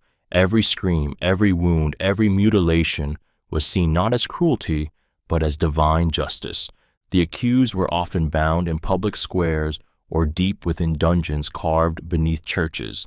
The tools were symbolic: cross-shaped brands, holy water scalding with salt or acid, iron masks molded with sacred engravings and driven into flesh. Blasphemers had their tongues torn out for speaking against God. Their lips were branded, their mouths filled with hot coals or searing oil as punishment for profaning the holy. The pain wasn't just meant to silence, it was meant to cleanse. Some were stripped and whipped with cords, soaked in brine, each lash a penance. Others were forced to kneel on shards of glass before icons, bleeding from their knees and hands while being forced to recite prayers through sobs. If they stopped, they were struck. If they faltered, they were burned. Sometimes victims were forced to hold red-hot crucifixes in their palms until the flesh cooked and their skin fused to the metal, an act branded as proof of divine punishment. Women accused of sacrilege faced uniquely tailored tortures. Their breasts were crushed between plates of iron, their genitals violated in the name of moral purification. They were stripped, humiliated, paraded as whores of Satan, then subjected to pain that was neither swift nor merciful. And through all of it, they were told this was holy, that their suffering was not only deserved, but sacred, that pain was the price of forgiveness or proof of guilt, that if they truly loved God, they would thank their torturers. Religious blasphemy torture didn't just destroy the body, it shattered faith, weaponized belief, and made the sacred feel monstrous. In its shadow, mercy became a myth, and salvation bled out on the stone floor. Scaring as torture is the act of turning pain into permanence, a calculated mutilation that doesn't just wound the body, but brands it with memory.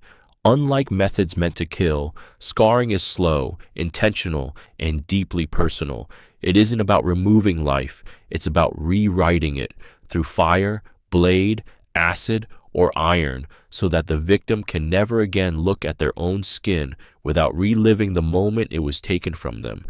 The methods vary: a heated blade pressed to the cheek, a knife dragged across the back, a sigil carved into the chest. Some torturers used acid to burn shapes into flesh, or razors to flay patterns into skin. Others stitched the wounds with coarse twine or left them open to fester, knowing the scar would rise jagged and grotesque. These marks weren't accidents, they were messages, sentences etched into the body without consent. For some, it was punishment, a thief marked on the forehead, a prisoner with tally lines down the arms for every escape attempt. For others, it was humiliation, lovers marked by jealous captors, women cut as warnings, soldiers branded as deserters. The scars said, "You belong to someone now. You were broken, and we want the world to see it." The pain of the act was only the beginning. The days after, when the wound begins to itch, to throb, to rot, are often worse. Infection lingers, the skin tightens, nerves misfire. Some scars never stop aching, but it's the psychological damage that sinks the deepest. The moment the victim first sees their new reflection, the horror of realizing that their pain has become part of their body, permanent, visible, undeniable. Scarring takes away more than skin. It takes anonymity, confidence, control. It ensures that even long after the torture ends, the mirror continues the assault. Survivors may hide their bodies, cover their arms, avoid touch, because to be touched is to be seen, and to be seen is to risk the question, what happened to you? And sometimes that question hurts more than the blade ever did. Crow cage. The crow cage was a device of slow, humiliating death, a metal prison shaped like a human form, suspended in the open air, where the elements and scavengers delivered the sentence inch by inch. Victims were locked inside these narrow cages, their limbs often bound or bent to fit the iron frame, with no room to move, no way to sit, no space to rest. They were left exposed, under the burning sun, in bitter wind, and through freezing rain, naked, starving, forgotten, but not truly alone. The true executioners were not human. They came on wings, crows, ravens, vultures. At first they circled, then landed, then pecked. At the eyes, the lips, the wounds, flesh became their feast, and the cage ensured the victim couldn't fight back, couldn't swat, couldn't scream loud enough to matter. The birds always came back. But even before the scavengers arrived, the cage itself tortured, hanging there, sometimes for days. The body swelled with fluid, muscles spasmed, joints dislocated. The iron bit into the skin until it bled. Insects found the sores, flies laid eggs, maggots followed. The victim was left to rot alive, part by part, as their own weight pulled them downward, compressing organs and collapsing lungs. Breathing became labor. Speaking became impossible. Villagers often passed below, some hurling stones, others whispering prayers. Children were warned, behave or you'll end up in the cage. Sometimes the caged were given food or water, just enough to prolong the agony, just enough to keep them alive long enough for the birds to come again. And then there was the smell, the mix of rust, blood, sweat, feces, and decay that filled the air around the hanging figure, a scent that lingered in the memory of anyone who saw it. The crow cage wasn't about interrogation or confession. It was about erasure through suffering, a death that unfolded in chapters, each one slower, filthier, more agonizing than the last. The iron did not cut, but it contained, turning the human body into bait, the sky into a hunting ground, and time itself into a punishment. The iron chair. The iron chair is a throne of agony, cold, rigid, and built not to seat rulers, but to immobilize and incinerate. At first glance, it looks almost ceremonial, a high-backed metal chair fitted with armrests and a seat designed to hold the human form. But the moment the victim is strapped in, they realize it's not a place to rest. It's a device of slow, methodical destruction. Every surface, back, seat, arms, and legs, is embedded with hundreds of sharp metal spikes. They do not pierce deeply, just enough to puncture skin, to keep the body still through pain, to make even the tiniest movement unbearable. The prisoner is tied down with iron clamps or leather straps, tightened until blood flow slows and muscles spasm. There's no way to shift, to squirm, to breathe without dozens of needles biting deeper. But the chair itself is just the beginning. Beneath it lies a fire. When lit, the heat rises slowly, conducting through the metal, turning the spikes into red-hot branding irons. As the chair warms, the victim's skin begins to blister. Sweat mixes with blood. The spikes cook the flesh from the inside out, and the victim is forced to sit still, as their body becomes part of the machine. They scream, not from the spikes, not from the fire, but from the feeling of being trapped inside a structure designed to feel like eternity. Sometimes torturers would draw it out, heating the chair slowly over hours to extend the agony. Other times, they'd apply just enough fire to weaken, not kill. The goal wasn't always death. The goal was surrender. Confession, silence. The chair gave them all. And when it was done, the smell lingered, burnt hair, scorched flesh, iron and smoke. The chair cooled, blood dried on the metal, and the next victim was brought in, still able to see the imprint of the one who came before. The iron chair didn't crush bones, it didn't sever limbs, it simply held you while you cooked, alive, aware, and utterly helpless, a seat of judgment where no one ever left whole. The pillory was a stage for suffering, a wooden frame locking the victim's head and hands in place, raised above the ground like a grotesque display case, where the punishment was as much about being seen as it was about pain. It didn't draw blood at first. It didn't break bones immediately. Instead, it placed the victim in the center of judgment, held captive not by chains, but by the eyes, the mouths, the hatred of others. Once locked in, the victim's neck was forced into a bent position, unable to move, breathe freely, or look away. Their hands stuck through side holes, swelling as circulation failed. The body ached, the spine screamed, muscles burned from immobility. But the real torture came from what followed. Crowds gathered, not to help, not to pity, but to perform, spitting, mocking, screaming names, throwing rotten food, mud, stones, anything that would stick, sting, or shame. Some victims were urinated on, some were branded during their sentence, some never made it out alive. Children were encouraged to participate, elders passed judgment aloud, family members sometimes stood nearby, helpless, forced to watch their loved one reduced to public property, and the longer someone was held in the pillory, hours, sometimes entire days, the more the suffering deepened. Skin blistered in the sun or froze in the cold. Insects swarmed. The victim couldn't move to swat them away, couldn't drink, couldn't rest, couldn't even fall fully unconscious. They were awake for all of it. The pillory was used for crimes of speech, blasphemy, slander, defiance. It was used to punish ideas. It made your body the message. Look what happens to those who speak too loudly. And even after the sentence was served, the shame remained. People remembered. The stain didn't wash away. The device didn't have to kill you. It just had to change you. Break your sense of safety in public. Make every crowd feel like a threat. Make every laugh sound like mockery. That was the real punishment of the pillory.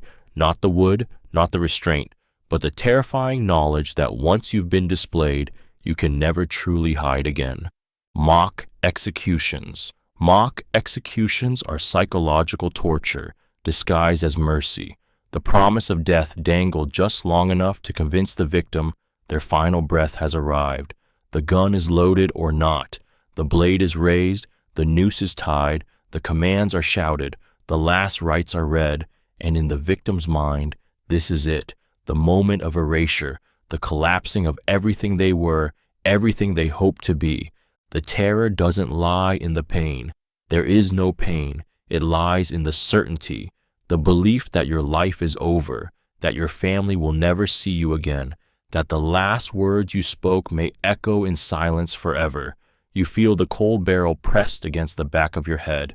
You hear the hammer click. You're blindfolded, shoved to your knees, breath ragged, body shaking.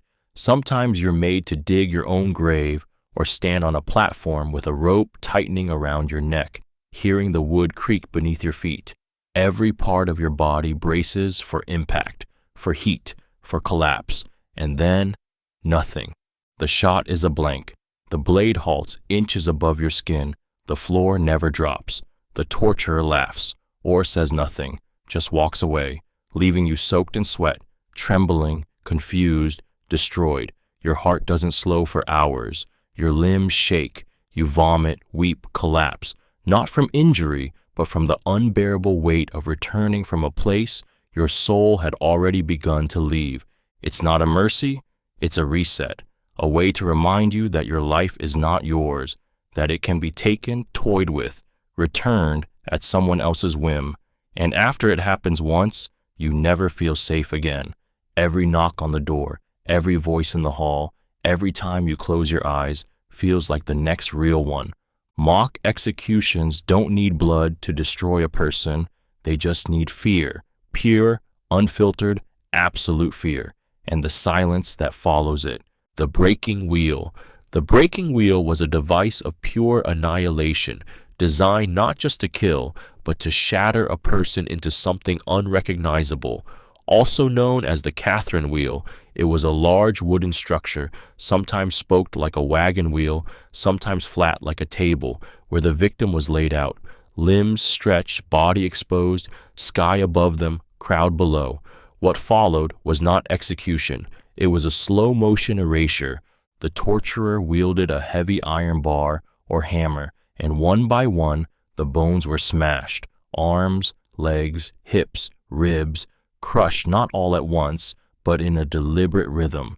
Each strike was measured to break the bone, but not to kill.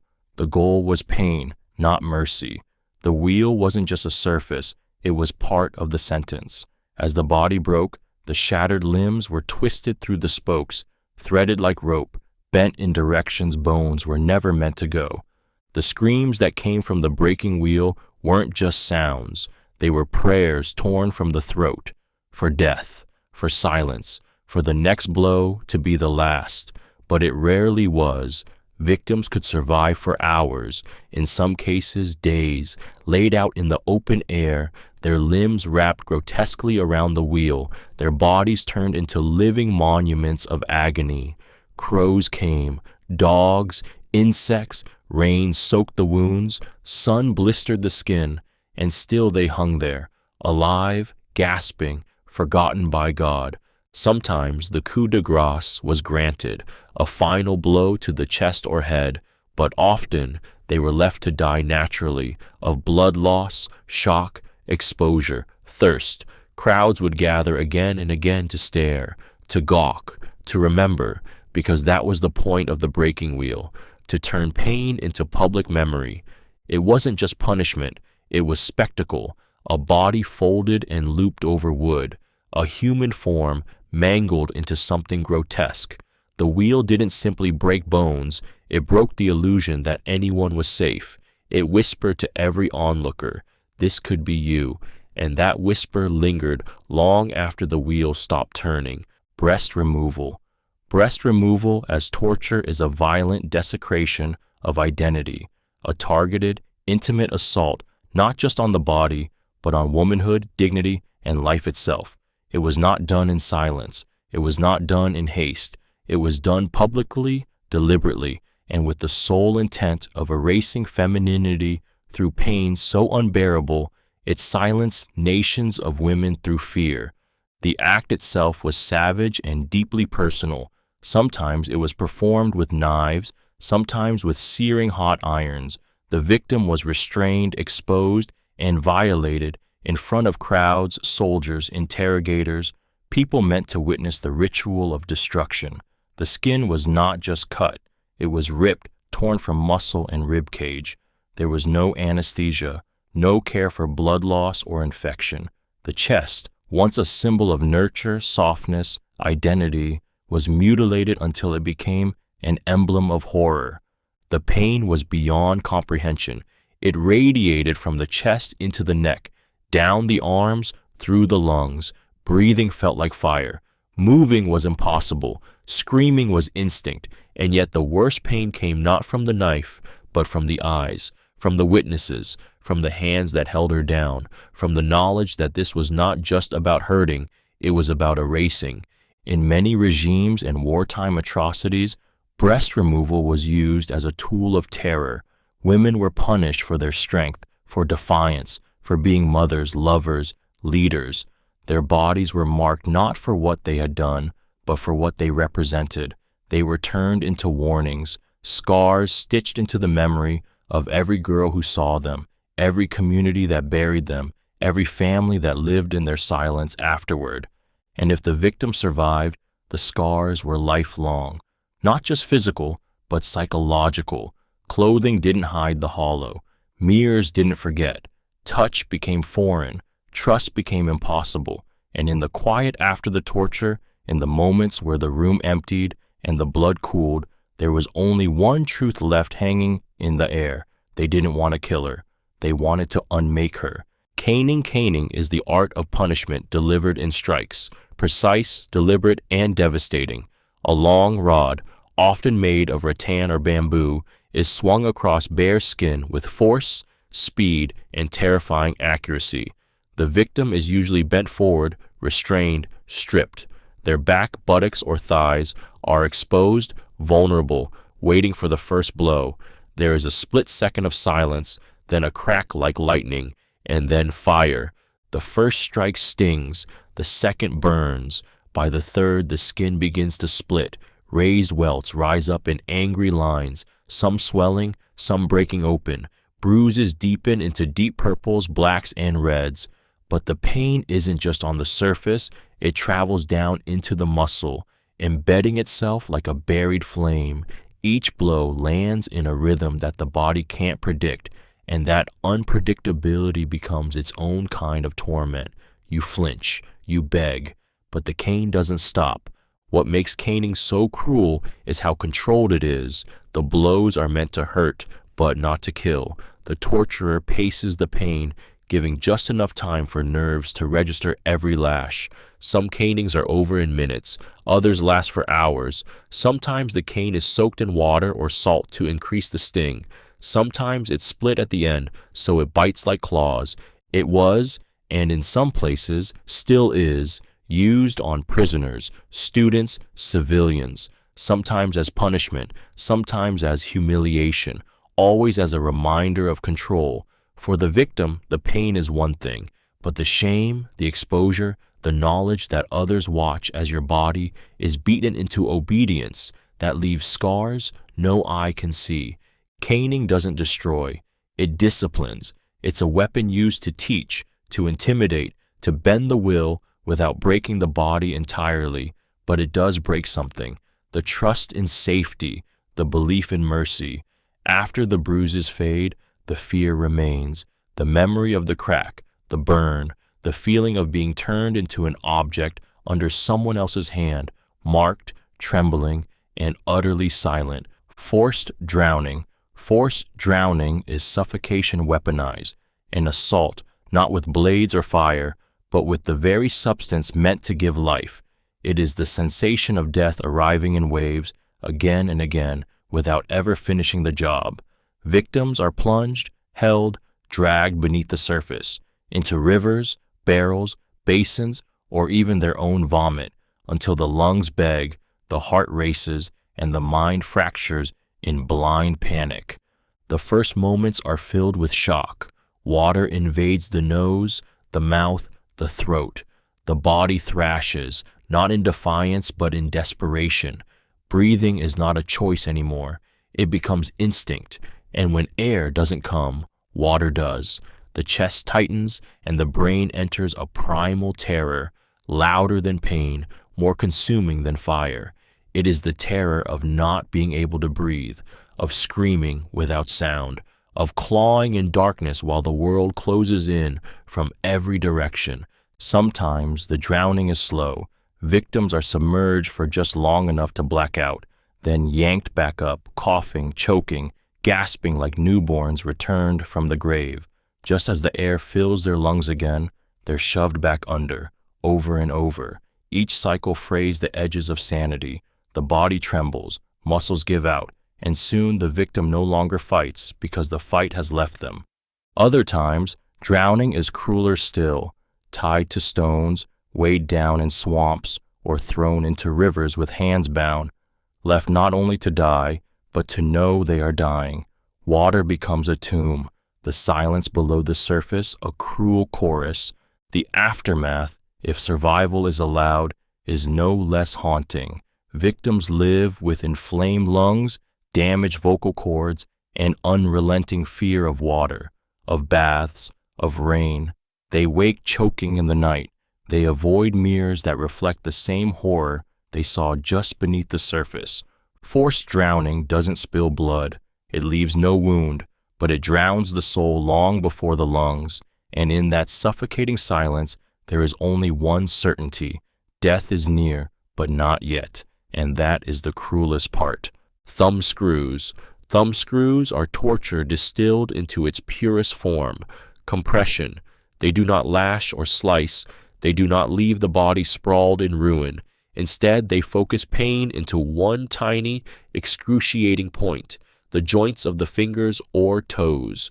The device is deceptively simple, a small iron vise, often lined with jagged teeth or spikes, into which the victim's thumbs are inserted. A screw at the top is slowly turned, tightening the grip, crushing bone against bone, skin against metal, until the body shakes with agony, far larger than its origin. The pain begins as pressure, then a sharp pulsing ache that builds with each turn. Blood vessels burst, nerves ignite, the bones start to crack, not in a single shatter, but in splinters, like dry wood snapping under weight. The victim tries to scream, but sometimes can't, because the mind can barely comprehend that such unimaginable torment is coming from something as small as a finger, and that's what makes it so terrifying. You are fully restrained, awake, watching, listening to your own bones break slowly. Thumbscrews were used for confessions, for coercion, for punishment. Their intimacy made them ideal for interrogators. No mess, no chaos, just control. The victim's eyes would plead, sweat pouring, breath rapid, as the screws kept turning. If the fingers shattered, they moved on to toes, or knees, or wrists. Any joint that could be crushed was fair game. Sometimes the device was heated before use. Other times, spikes were added inside the vise to pierce the flesh as it compressed. There was no escape. The hands, instruments of expression, defense, and creation, were reduced to pulp. Even survivors never truly recovered. Fingers became twisted, numb, useless. The smallest tasks, buttoning a shirt, writing a name, became lifelong reminders of that moment of destruction. Thumbscrews don't scream like other tools. They whisper, they tighten, and in that tightening is a quiet, unbearable terror. The realization that pain doesn't need to be massive to consume you. It just needs to be close, focused, and unrelenting. One turn at a time. Death marches. Death marches are torture in motion, punishment without walls, without cells, without rest. Victims are forced to walk for miles, sometimes hundreds, under brutal conditions, starving, broken, collapsing in filth and silence. But the cruelty lies not just in the walking, it's in the knowing there is no destination, no mercy, no point, only the road, only exhaustion, only death waiting like a shadow just a few steps behind. These marches were designed to strip human beings down to raw survival. Prisoners were often barefoot, clothes in rags, wrists bound, stomachs hollow. Under the sun or in freezing winds, they were driven forward by armed guards who beat, shot, or stabbed anyone who fell behind. Some collapsed and were trampled. Some were executed on the spot. Others were forced to carry the bodies of the dead, siblings, children, friends, because to stop was to join them. Every step was a war. Blisters turned to open wounds, ankles snapped, legs swelled with infection, and yet the order was always the same. Keep walking, no food, no water, no sleep, just the endless repetition of suffering. Victims hallucinated. Some walked in silence, others wept or whispered prayers that dissolved in the wind. Mothers carried dying infants. The elderly stumbled behind the young, and every so often, a gunshot split the air, a reminder that the march was not just about death. It was about fear, about control, about breaking people not just physically, but spiritually, to force someone to walk beside death, to hear its breath and feel its fingers brushing their spine for miles, is to strip away all hope. Death marches weren't accidents of war. They were engineered cruelty. From the Baton March to the Nazi evacuations of concentration camps, these horrors were used to exterminate by attrition, slowly, publicly, efficiently.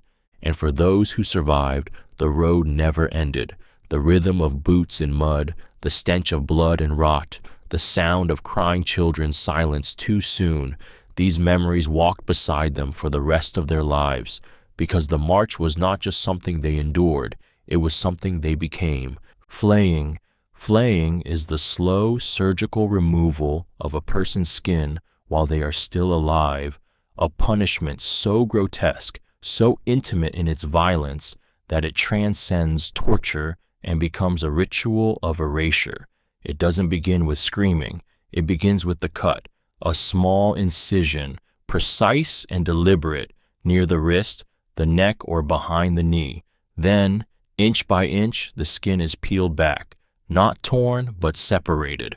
Like clothing being stripped from the body, only it's not fabric, it's flesh. The human body is not meant to exist without its skin. It's our armor, our identity, our first defense against the world. Removing it is not just pain, it is exposure, raw and horrifying. Every nerve is activated, firing like lightning. Blood pours, but not enough to kill quickly. That's not the goal. The goal is to keep the victim alive long enough to feel it, long enough to hear their own voice turn from scream to sob to silence. Flaying could begin with the face, removing every feature that makes someone recognizable. It could be done in spirals down the arms or peeled from the back like bark from a tree. In some cases, the skin was removed whole and displayed, nailed to doors, hung from walls, shown to others as a warning. The person became not only victim, but example. Executioners often prided themselves on precision. The cleaner the flay, the greater the horror. The victim would sometimes remain conscious long after the skin had been stripped, their body quivering, nerves exposed to the air, insects, dirt, and light. Death came eventually, through shock, infection, or mercy, but it was never fast. Flaying wasn't just about pain, it was about dehumanization. To be skinned alive is to be denied the right to even look human, to have the very surface of yourself torn away in front of others, your screams echoing as your body drips red. And even in death, you were incomplete. The last thing the world saw was not your face, but your skin, hung like a memory of what you once were and never would be again. Rope torture. Rope torture is agony woven in coils, a method that appears simple, even primitive, but unspools into some of the most excruciating pain the human body can endure. It requires no blade, no flame, no blood, just tension, just friction, just the slow, deliberate crushing of flesh, bone, and nerve beneath a tightening noose of twisted fiber. In its most basic form, the rope is tied tightly around limbs, wrists, ankles, thighs, sometimes even necks, until circulation is cut off. But the torment escalates from there. Victims are bound in stress positions, strung from ceilings by their arms, or hung upside down, the rope biting deeper with every passing second. The longer the suspension lasts, the more the body begins to betray itself. Joints dislocate, nerves die, skin turns blue then black. But some versions go further. Torturers twist ropes around the limbs, then use rods or sticks to slowly rotate them, tightening the rope until it sinks deep into the muscle like a garrote. This doesn't just cause bruising, it causes crushing. Arteries collapse, muscles are shredded, bones snap beneath the pressure. Sometimes the rope is soaked in water first, so it contracts as it dries, tightening on its own long after the victim has been left alone in the dark. Other times, thin cords are used deliberately for their ability to slice into the skin without a blade. The agony is not immediate, it's creeping, insidious. The rope doesn't rip, it sinks, slowly, without mercy. The psychological torment is equally brutal. Victims often hear the creaking of the rope before they feel its bite. They know what's coming, the helplessness, the sensation of being trapped, bound, stripped of control, consumes the mind before the pain even begins. And when it's over, the marks remain. Deep grooves in the skin that take weeks to fade. Sometimes they never do. Rope torture doesn't scream like fire. It doesn't stab like knives. It tightens, it crushes, it waits. And for those caught in its grip, every twist feels like a promise. You are not free. You will never be free, not until we decide to let go. Tongue removal. Tongue removal is the brutal silencing of a soul, the extraction of voice, truth, and identity in one savage, irreversible act. The victim is restrained, the mouth forced open, sometimes with iron prongs or a vice. There is no comfort, no chance to bite down or scream, just the unbearable moment of intrusion, when hands reach inside and seize what should never be touched, the very organ of expression. The tongue is gripped with iron tongs, cold, serrated, merciless. It flails instinctively, the body thrashing, but there's no escape. A blade is drawn, sharp, hot, dull, it doesn't matter. And then it happens. The slice, a sudden tearing of flesh and nerves that doesn't just wound, it silences. Blood floods the throat. The taste is metallic and endless. The victim gurgles, gasps, sometimes choking on their own severed voice. It was used on those who spoke against kings, against gods, against order, heretics, traitors, rebels.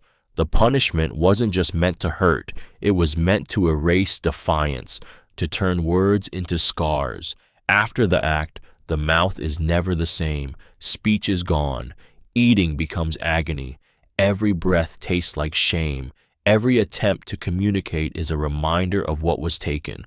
Sometimes the tongue wasn't fully removed, but split or pierced. Sometimes it was burned afterward, to cauterize, to torture further, to ensure the wound would never fully heal.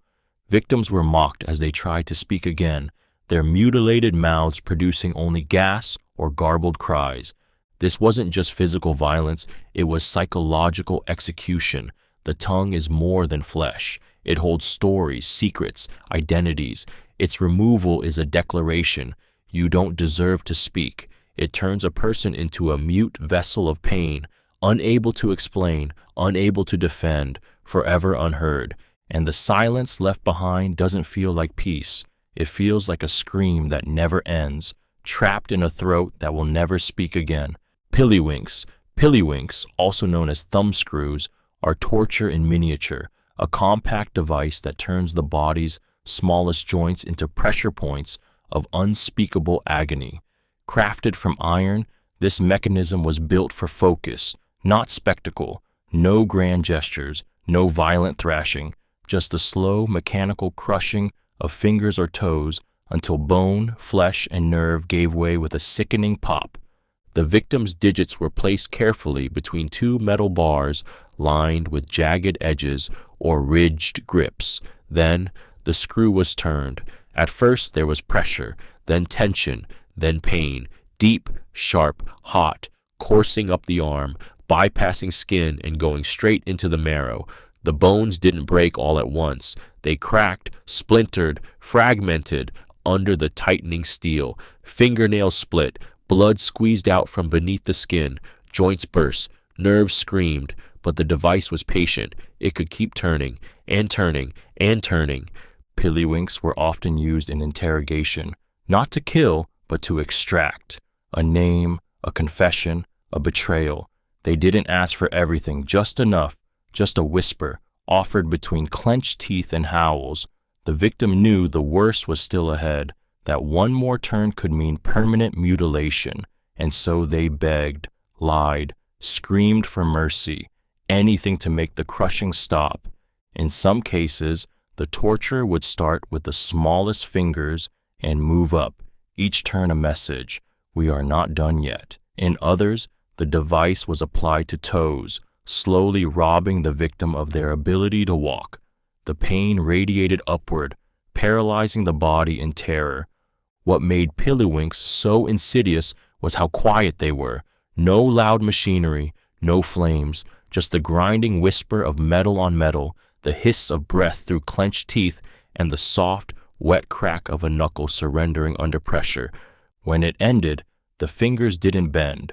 They were ruined, crushed into twisted shapes that no longer resembled hands, and for the rest of their life, the survivor didn't need to tell anyone what had happened. Their hands told the story every time they tried to hold a cup, or write a word, or touch someone without trembling. Crushed feet. In Spanish boot, the Spanish boot was a torture device designed to reduce feet, those symbols of movement, freedom, escape, into mangled, shattered ruins. It didn't slice, it didn't burn, it compressed, crushed, and caged. The victim's lower legs were trapped between solid iron or wooden boards, strapped tightly around the calves and ankles. Then, slowly, methodically, wedges were hammered between the boards and the bones. With every blow of the mallet, the pressure increased. With every splintering crack, another piece of the foot's delicate architecture collapsed. The pain is not just sharp, it's total.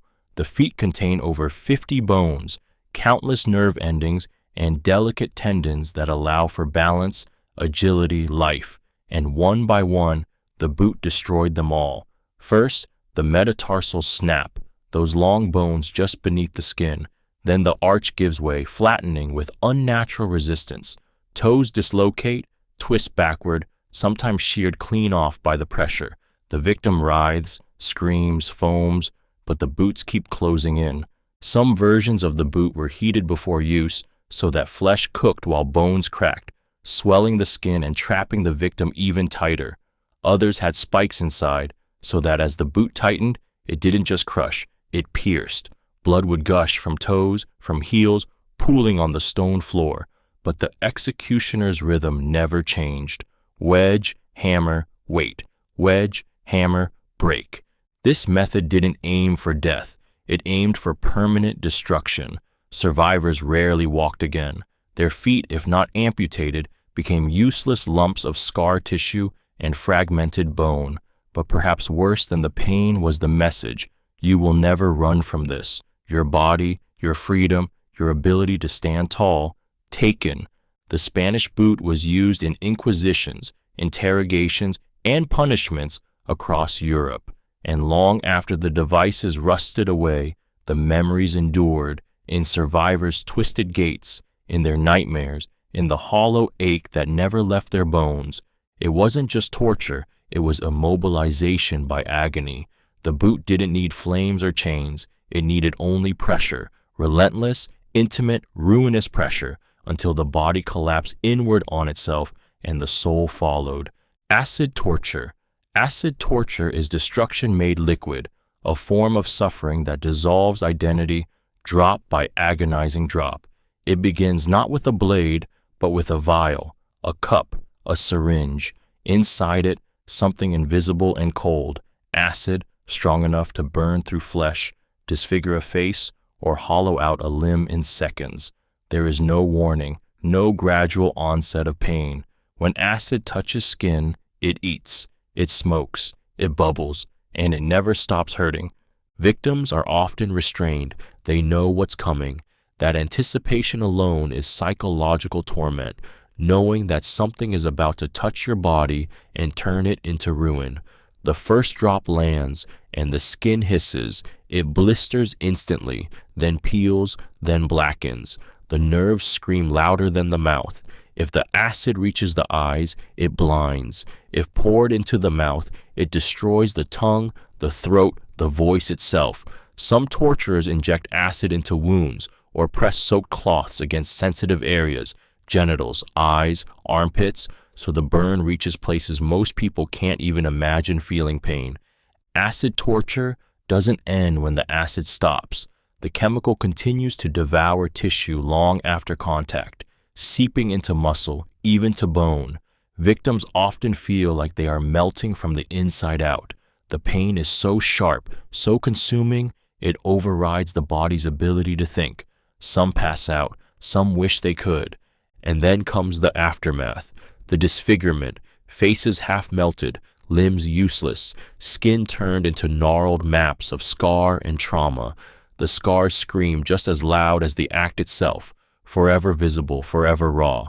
Acid doesn't just torture the body, it brands the soul. This method was used to punish, to terrorize, to make an example. Acid was the torturer's brush, and the victim the canvas. It was pain that couldn't be undone, suffering made permanent.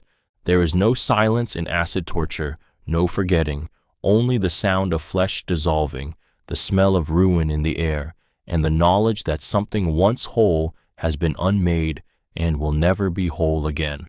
Hot irons. Hot irons are instruments of deliberate focus agony, rods of searing metal turned into tools of permanent punishment. Heated until they glow red, they hum with invisible violence before ever touching flesh. The pain they deliver is not like a cut or a bruise. It is penetrating. It burns through the skin, into the muscle, sometimes down to the bone. But worse than the pain is the purpose, to mark, to mutilate, to leave something behind that cannot be hidden. The victim is restrained, their body exposed and trembling in anticipation. The hiss of the iron being pulled from the fire is a sound they never forget. It isn't just hot, it is hungry. The moment it presses into the skin, the body jerks violently, but the iron does not release. It lingers, it sinks in, it devours. The scream that follows is not a reaction, it is a reflex, as primal as breathing. Hot irons were used to brand criminals, slaves, heretics, and prisoners. a letter, a symbol, a pattern, seared into the thigh, the chest, the forehead. Some were heated to punish, others to cauterize open wounds, forcing the victim to endure a second round of torment as their only chance at survival. And yet, there was never a sense of healing, only burning.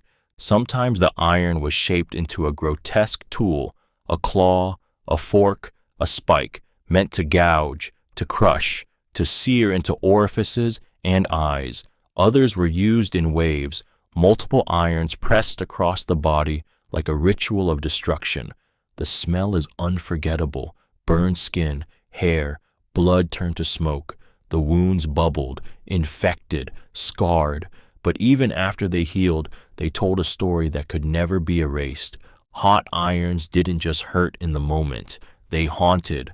The brand was a life sentence, a badge of shame forged in fire. Victims lived knowing their pain could be seen, even decades later.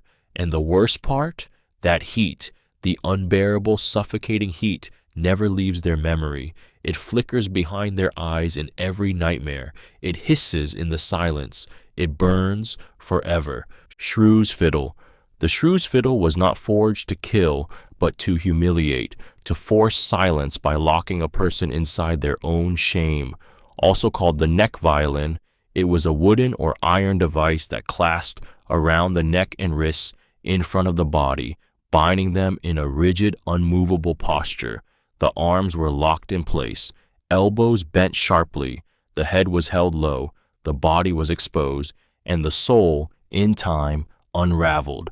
Used most often on women accused of gossip, disobedience, or shrewish behavior, the fiddle did not rely on blood to cause pain. It relied on stillness. Days in this position turned shoulders into stone, pulled muscles into spasms, swelled the wrists until circulation slowed and fingers went numb. The victim couldn't eat without help, couldn't drink, couldn't wipe away tears or shield themselves from rain, wind, or the glares of passers-by. Sometimes a second person was locked into the same fiddle, face to face, enemies forced into proximity, forbidden to turn away, made to hold the gaze of someone they despised or feared for hours or days. In other cases, a bell was attached so that every movement echoed through the town square, drawing crowds like flies to a wound. Laughter followed, spit, stones, whispers. Children mocked, adults watched, and the victim stood there, unable to gesture, unable to scream, drowning in a silence far louder than any shout. The Shrew's Fiddle was not about correction. It was about corrosion, of spirit, of dignity, of self. Some victims lost the ability to lift their arms for weeks afterward. Others avoided speech for years, afraid their voice would lead them back to the wood and iron again. It is a reminder that not all torture spills blood. Some of it wears a smile. Some of it is carved from polished wood, shaped with craftsmanship, and disguised as justice. But its goal is always the same, to make a person smaller than they were. And in the cruel geometry of the Shrew's Fiddle, a woman's voice became her crime, and stillness, her sentence. Witnessing others' torture. Witnessing others' torture is a form of agony that reaches beyond the body. It targets the soul. It requires no chains, no knives, no fire, just your eyes, your ears, your breath catching in your throat as someone else is dragged into the pit and you're forced to watch. The screams that aren't yours become your torment. The pain you don't feel physically still cuts deeper than steel, because this isn't about empathy. It's about powerlessness, about being close enough to touch, yet unable to stop what's coming. The victim, your friend, your cellmate, your lover, your child, is restrained in front of you. The torturer makes eye contact with you, not them. The message is clear. This is because of you. You didn't confess. You didn't comply. So now someone else pays. That's how witnessing becomes its own form of torture, because the guilt is manufactured and then sharpened into a blade you must carry forever. The breaking bones, the begging, the wet crack of a whip across skin. Those sounds never leave. They burrow inside your memory, replaying in loops. You memorize the exact moment their voice changes, from pleading to broken, from human to something else. And sometimes they look at you. In that moment, something inside you dies.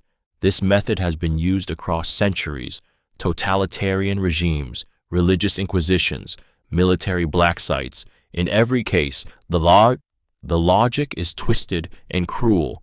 We'll destroy someone you care about until you stop caring about anything. It turns the observer into the punished. It creates a moral crucible: confess and betray, or stay silent and watch the destruction of the innocent. Some never recover. Even if they're never touched, they carry the weight of what they've seen. Nightmares of faces contorted in pain, phantom screams in quiet rooms, the sense that their silence was the weapon. Witnessing others' torture is not passive. It is surgical psychological warfare. It severs trust, it cripples hope, and it proves that even if your body is untouched, your heart and mind can still be torn apart in real time through someone else's suffering. Boiling is torture in its most primal, merciless form, a punishment that doesn't just kill, but cooks the human body alive, transforming flesh into meat with terrifying precision. The victim is restrained, bound so tightly that even flinching becomes impossible. Then, piece by piece or all at once, they are lowered into a cauldron, vat, or basin of liquid, water, oil, tar, or even molten lead. The liquid bubbles, the steam hisses, the heat surrounds the body like a predator, invisible and all-consuming. If the victim is lowered slowly, the torment begins at the toes. Skin blisters instantly, sloughing off in layers, muscles tighten, nerves fire uncontrollably, blood boils in the veins. The sensation is beyond agony. It's invasion. The body, designed to hold warmth, is overwhelmed by heat that penetrates deep into the marrow. There is no refuge. The air scalds the lungs, the metal beneath sears the skin, and the water or oil keeps climbing higher. Ankles, knees, groin, abdomen.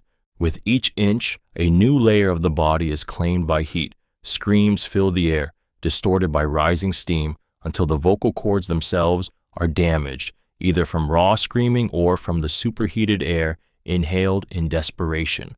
The victim may thrash, but movement only hastens the cooking, loosening skin from bone like meat falling from a carcass.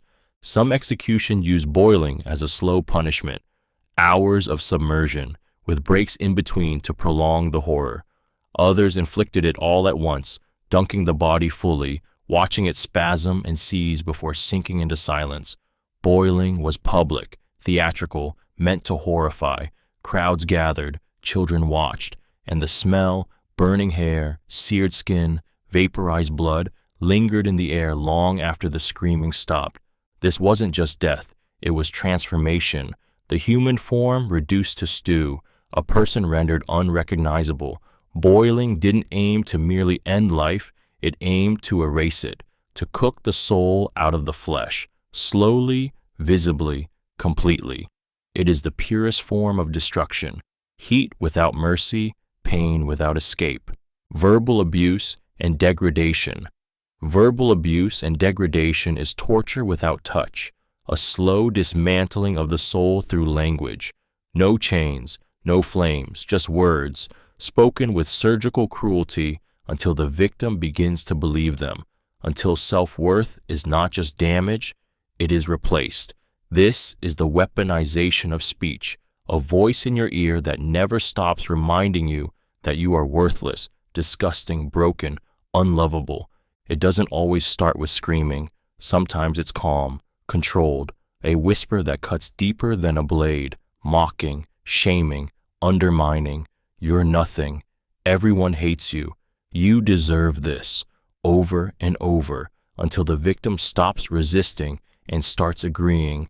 And once that shift happens, once the victim internalizes the cruelty, the torturer no longer needs to speak. The voice now lives inside the victim's own mind. Verbal degradation often targets what makes us feel human: our intelligence, appearance, sexuality, gender, race, faith. It strips identity like skin, layer by layer. The victim is told they are filth, a burden, a freak, laughed at, belittled, called names until they feel like nothing but the name. For women, it's often sexual and shaming. For men, it's emasculating. For children, it's soul-defining. And the damage compounds with every repetition. This method is used in cults, prisons, domestic abuse, military hazing, and even psychological warfare. Sometimes it's paired with physical torture. Sometimes it is the torture. It isolates, it rewires, it convinces the victim that no one will believe them, that no one will care, that they deserve it. And the worst part? There are no bruises to prove it, no scars, just a voice, echoing, endless, always judging. People who suffer this form of torture often smile in public, even as they rot from within. They doubt themselves, apologize for everything, live in fear of doing anything wrong. Verbal abuse is not just words, it is the theft of self. It leaves no visible mark, but it hollows you out until your body is walking, breathing, pretending, while the person inside quietly disappears. Eye gouging. Eye gouging is the destruction of vision, the ruthless extinguishing of light, clarity, and connection to the world.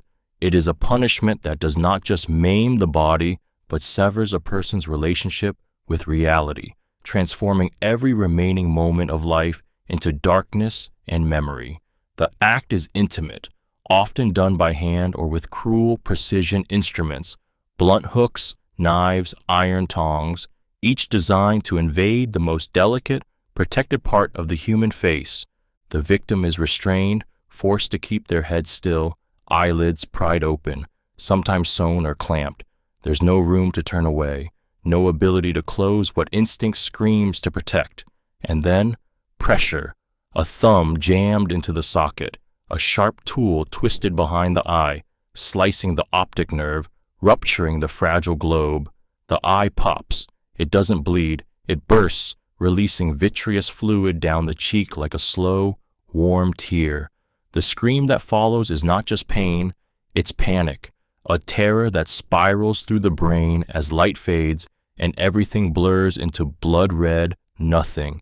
Sometimes only one eye is taken, leaving the other as a cruel reminder of what was lost. Sometimes both are removed, leaving empty sockets that ache and weep long after the act is done. Victims convulse. Some vomit. The body cannot understand this kind of intrusion. It responds with trembling, loss of balance, seizures. Historically, this punishment was used for betrayal, espionage, forbidden knowledge, crimes of perception, to see too much, to speak truth, to hold forbidden power. Eye gouging was a warning. Do not look too closely. Do not question what you are told. It was a punishment for those who dared to witness. The aftermath is haunting. No sunlight, no faces, no reflection. Just an eternal, unending night where the mind becomes the only source of images, and those images are often the last thing the eyes ever saw. The hands reaching forward, the blade glinting, the face of the torturer calm and cold. Gouging doesn't just blind, it buries. It leaves the victim alive inside a cave, sealed in memory, sentenced to navigate a world that no longer exists. It is silence without sound, death without dying, darkness, forever. Nail removal. Nail removal is torture in its most concentrated form. Pain localized, deliberate, and unbearably intimate. It is the act of tearing away something small but deeply rooted, something the body fiercely protects. The fingernail, the toenail, one at a time, slowly, with tools that do not cut but pry, peel, rip. The victim is restrained, their hands bound tightly, their fingers trembling even before the first touch. They know what's coming. They can feel it before it begins. A thin blade, a wedge, a pair of rusted pliers, any tool will do. It's not about speed, it's about control. The torturer slips the edge under the nail, and already the pain surges. Nerves in the fingertips ignite with fire. Blood wells instantly. The nail resists. It's made to protect, but it can't hold forever. The pressure increases. The edge digs deeper, and then, with a sickening pop or tear, the nail begins to lift. The pain is blinding. It radiates up the arm, into the chest, into the skull. The victim screams, bites their lip, cries out to stop, but it doesn't. The nail peels back like bark from a tree, exposing the raw, tender nail bed beneath, one of the most sensitive surfaces on the human body. Every breath, every heartbeat is torture. And then it's done. Just one nail, gone. Blood dripping, finger twitching. But there are 9 more, 10 toes. Some torturers alternate. Fingers, then toes, stretching the agony across hours, even days. Sometimes salt is rubbed into the wounds. Sometimes the finger is burned afterward to cauterize or continue. And sometimes the victim is left with the tools placed in front of them, forced to choose which nail comes next. The psychological horror lingers. Even survivors often can't look at their own hands without trembling. Simple acts, typing, holding, touching, become reminders, not of pain, but of powerlessness. Nail removal doesn't aim to kill. It aims to unmake, to break someone down in the tiniest, most precise way until they believe there is no part of them, not even their fingertips, that belongs to them anymore. Forced inhalation of fumes. Forced inhalation of fumes is a silent suffocation, torture that turns breath, the very essence of life, into a vehicle of panic, nausea, and destruction. It's not violent in appearance. There are no blades, no fire, just air, poisoned, choked, weaponized. The victim is bound, often upright or kneeling, their head confined in a box, hood, or chamber, and then the fumes begin. Sulfur, ammonia, burning hair, rotting flesh, smoke from rags soaked in acid or urine, gas from decaying meat, sometimes a slow trickle of carbon monoxide, sometimes crushed pepper blown into the lungs. It enters the nostrils first, sharp, acrid, shocking, igniting the sinuses, burning the throat. Then it invades the mouth. The victim gasps, instinctively trying to breathe, and that's exactly what the torturer wants. The lungs pull in poison, the eyes water, the throat swells. Breathing becomes a war. Vomiting often follows, violent, uncontrolled choking. The body tries to eject what it cannot escape. Panic surges, vision blurs, the chest tightens like a fist. Some victims try to hold their breath, but when survival wins, they inhale and suffer worse. In some methods, the head is submerged in a sealed container with slow-burning materials placed beneath it. The oxygen disappears. The smoke thickens. Inside the mind, alarm bells ring. Every second stretches into eternity. The victim's own body becomes the source of torment, heart racing, lungs spasming, brain screaming for clean air that never comes. This method rarely leaves marks. That's what makes it so effective. The damage is internal, hidden. Days later, the throat still burns, the lungs still wheeze. Some victims lose their voices, others never breathe comfortably again, and the memory lingers, not just of the pain, but of the betrayal of breath. Air, the one thing you trust to always be there, becomes the enemy. And after this torture, even the cleanest breeze carries a shadow, a hint of terror, a reminder that the next breath could still be the one that burns. The Pendulum. The Pendulum is a masterpiece of psychological and physical torment, a device of impossible anticipation, designed not only to kill, but to prolong the terror of dying. The victim is bound, typically on their back, arms and legs stretched and immobilized. Above them, suspended from the ceiling, hangs a massive blade, razor sharp, heavy, swinging, not wildly, not randomly, but precisely. At first, the pendulum is still, then it begins to move, a slow, hypnotic arc, barely clearing the chest. The victim's eyes fixate on it, on the glint of the metal, on the slow rhythm. Then each pass dips slightly lower, a fraction of an inch, just enough to notice, just enough to know. The torture is in the waiting. The body doesn't move, but the mind races. The blade is not meant to kill immediately. It is meant to teach fear, pure, unfiltered fear. You can see death approaching. You can feel the air shift each time the blade swings closer to your skin, and yet you can do nothing to stop it. Eventually, it touches. Not deep, just a graze. A thin, red line across the chest. Then another. Then another. Each cut becomes deeper, more deliberate. Skin splits. Blood begins to seep. But still, the heart beats. The lungs breathe. The body waits. The pendulum continues its descent, an engine of inevitability. Some victims go mad before the blade ever truly cuts. They scream, beg, sob. Some break in silence, the terror too large for sound, because the worst part is not the slicing of skin. It's the knowing that your death is mechanical, timed, unstoppable. That pain is being measured. This method wasn't about efficiency. It was about control, about turning execution into theater. Every motion of the pendulum was deliberate. Every drop of blood a signal that time was running out, that life was leaving in slices. The pendulum doesn't just kill the body, it annihilates the mind. It proves that sometimes the sharpest blade is not the one that cuts deepest, but the one that takes its time. Burning at the stake. Burning at the stake is one of the most theatrical, excruciating, and soul-shattering tortures ever devised. A method meant not only to kill, but to make death a spectacle. The victim is bound tightly to a wooden post, often stripped or clothed in rags soaked in oil. Beneath them, a pyre. Around them, a crowd. Above them, smoke already rising toward the heavens, as if announcing to the sky what is about to unfold.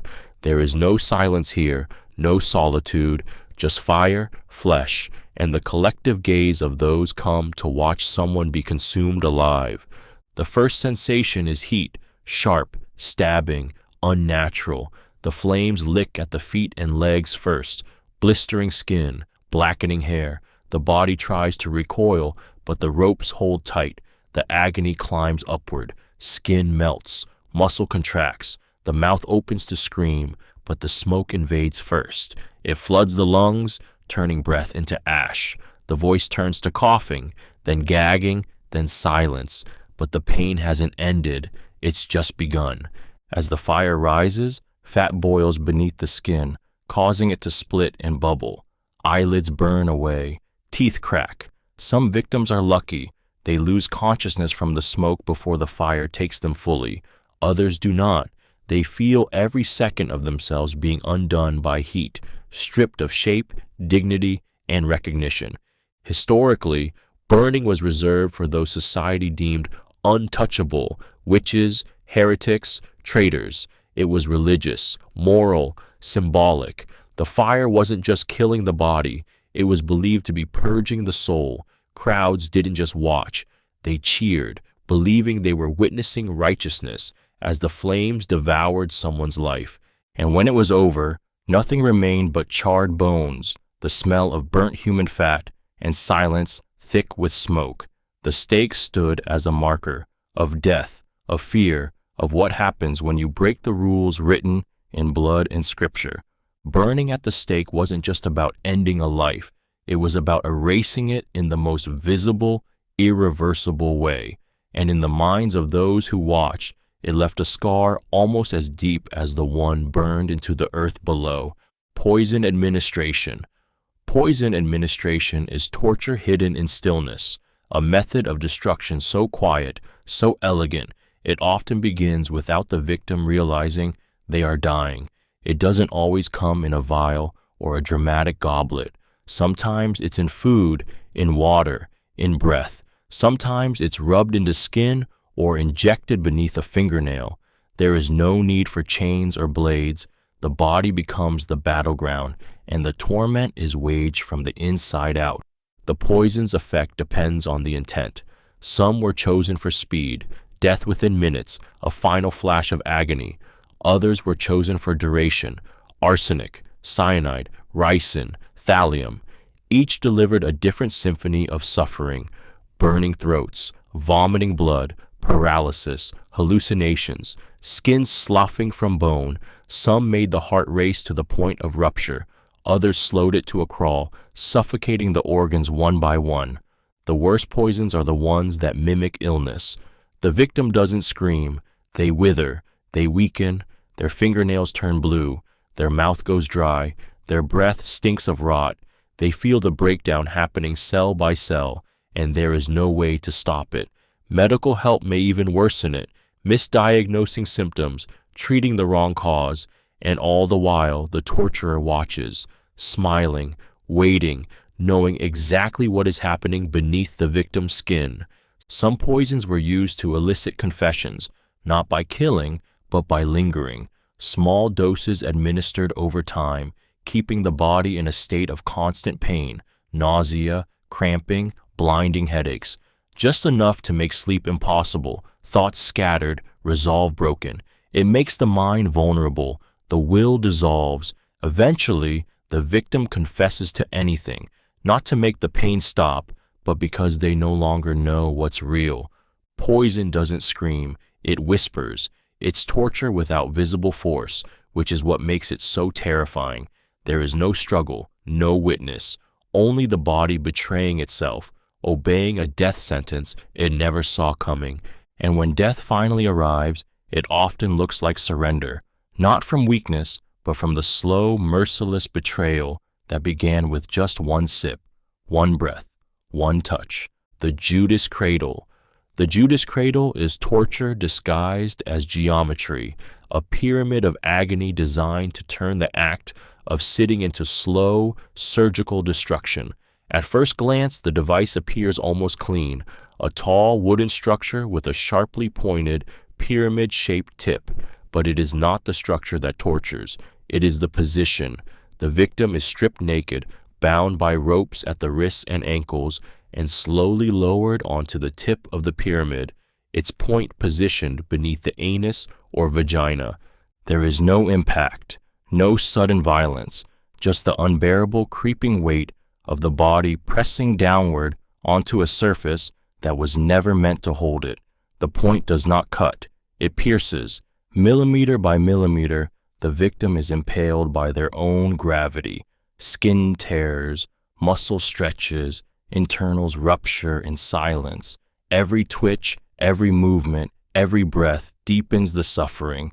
The ropes were often tied to pulleys, allowing the torturer to raise and drop the victim at will, letting them hover just above the point before lowering them back onto it. Again and again, a game of pain, a lesson in control. The tip was sometimes greased to prolong the descent, to make the pain slower, cleaner, more precise. No blood at first, just the splitting of tissue and the shattering of dignity. The Judas Cradle was often used to punish sexual deviance, heresy, or blasphemy. But this wasn't punishment, it was desecration. The most private, vulnerable parts of the body turned into the entry point of pain without mercy. Some victims died of infection, some from shock, some were kept on the cradle for days, muscles cramping, nerves aflame, the body slowly sagging further down until organs tore and consciousness fled. And all of it happened in silence. There was no blade, no whip, just a pyramid, and the slow, devastating realization that your own body weight, your existence, was the engine of your undoing. The Judas Cradle wasn't designed to kill quickly, it was designed to make you wish you would. Sensory overload. Sensory overload is a form of torture that drowns the mind in too much of everything. Where other methods rely on silence, isolation, or pain in isolation, this one floods the senses until the victim can no longer think, breathe, or be. It is the deliberate weaponization of light, sound, touch, and motion to overwhelm the brain's ability to process reality until confusion becomes terror and terror becomes collapse. The victim is kept in a room that never darkens. Fluorescent lights blaze overhead, constant and blinding. Strobe effects pulse in nauseating rhythm, interrupting any chance of closing the eyes. Without seeing after images, dance in the dark. At the same time, sound assaults the ears, blaring music, industrial noise, screaming, static, human voices speaking in endless, incomprehensible loops. Volume shifts unexpectedly. Nothing is predictable. The body jolts even when there's no contact. Sleep becomes impossible. The body wants rest, but the brain is constantly being pulled apart by the cacophony. The mind begins to blur. Thoughts become disjointed. Hallucinations emerge. Faces in the light, meaning in the noise. Reality starts to fray. Victims sometimes sob, sometimes scream, sometimes sit completely still, wide-eyed, waiting for the next wave. Tactile torment is added, rough clothing that irritates the skin, extreme temperature shifts, constant meaningless physical contact. Food is forced at strange times, sometimes too hot, sometimes ice cold. Smells are manipulated. Bleach, sweat, rot. The senses never get a moment of quiet, not even inside. Sensory overload doesn't leave bruises. It leaves a fractured mind. It's been used in black sites, interrogation chambers, and even cult indoctrination. Because when a person can no longer trust what they see, hear, or feel, they become malleable, suggestible, willing to say or do anything just to make it stop. It's not just discomfort, it's invasion. Every sense hijacked, every signal scrambled. The mind doesn't shut down, it burns out. And when the victim finally collapses, trembling and silent, it's not because they've been beaten, it's because they've been completely overwritten. Blinding with hot metal. Blinding with hot metal is the calculated annihilation of perception, a punishment not just meant to injure, but to erase light itself.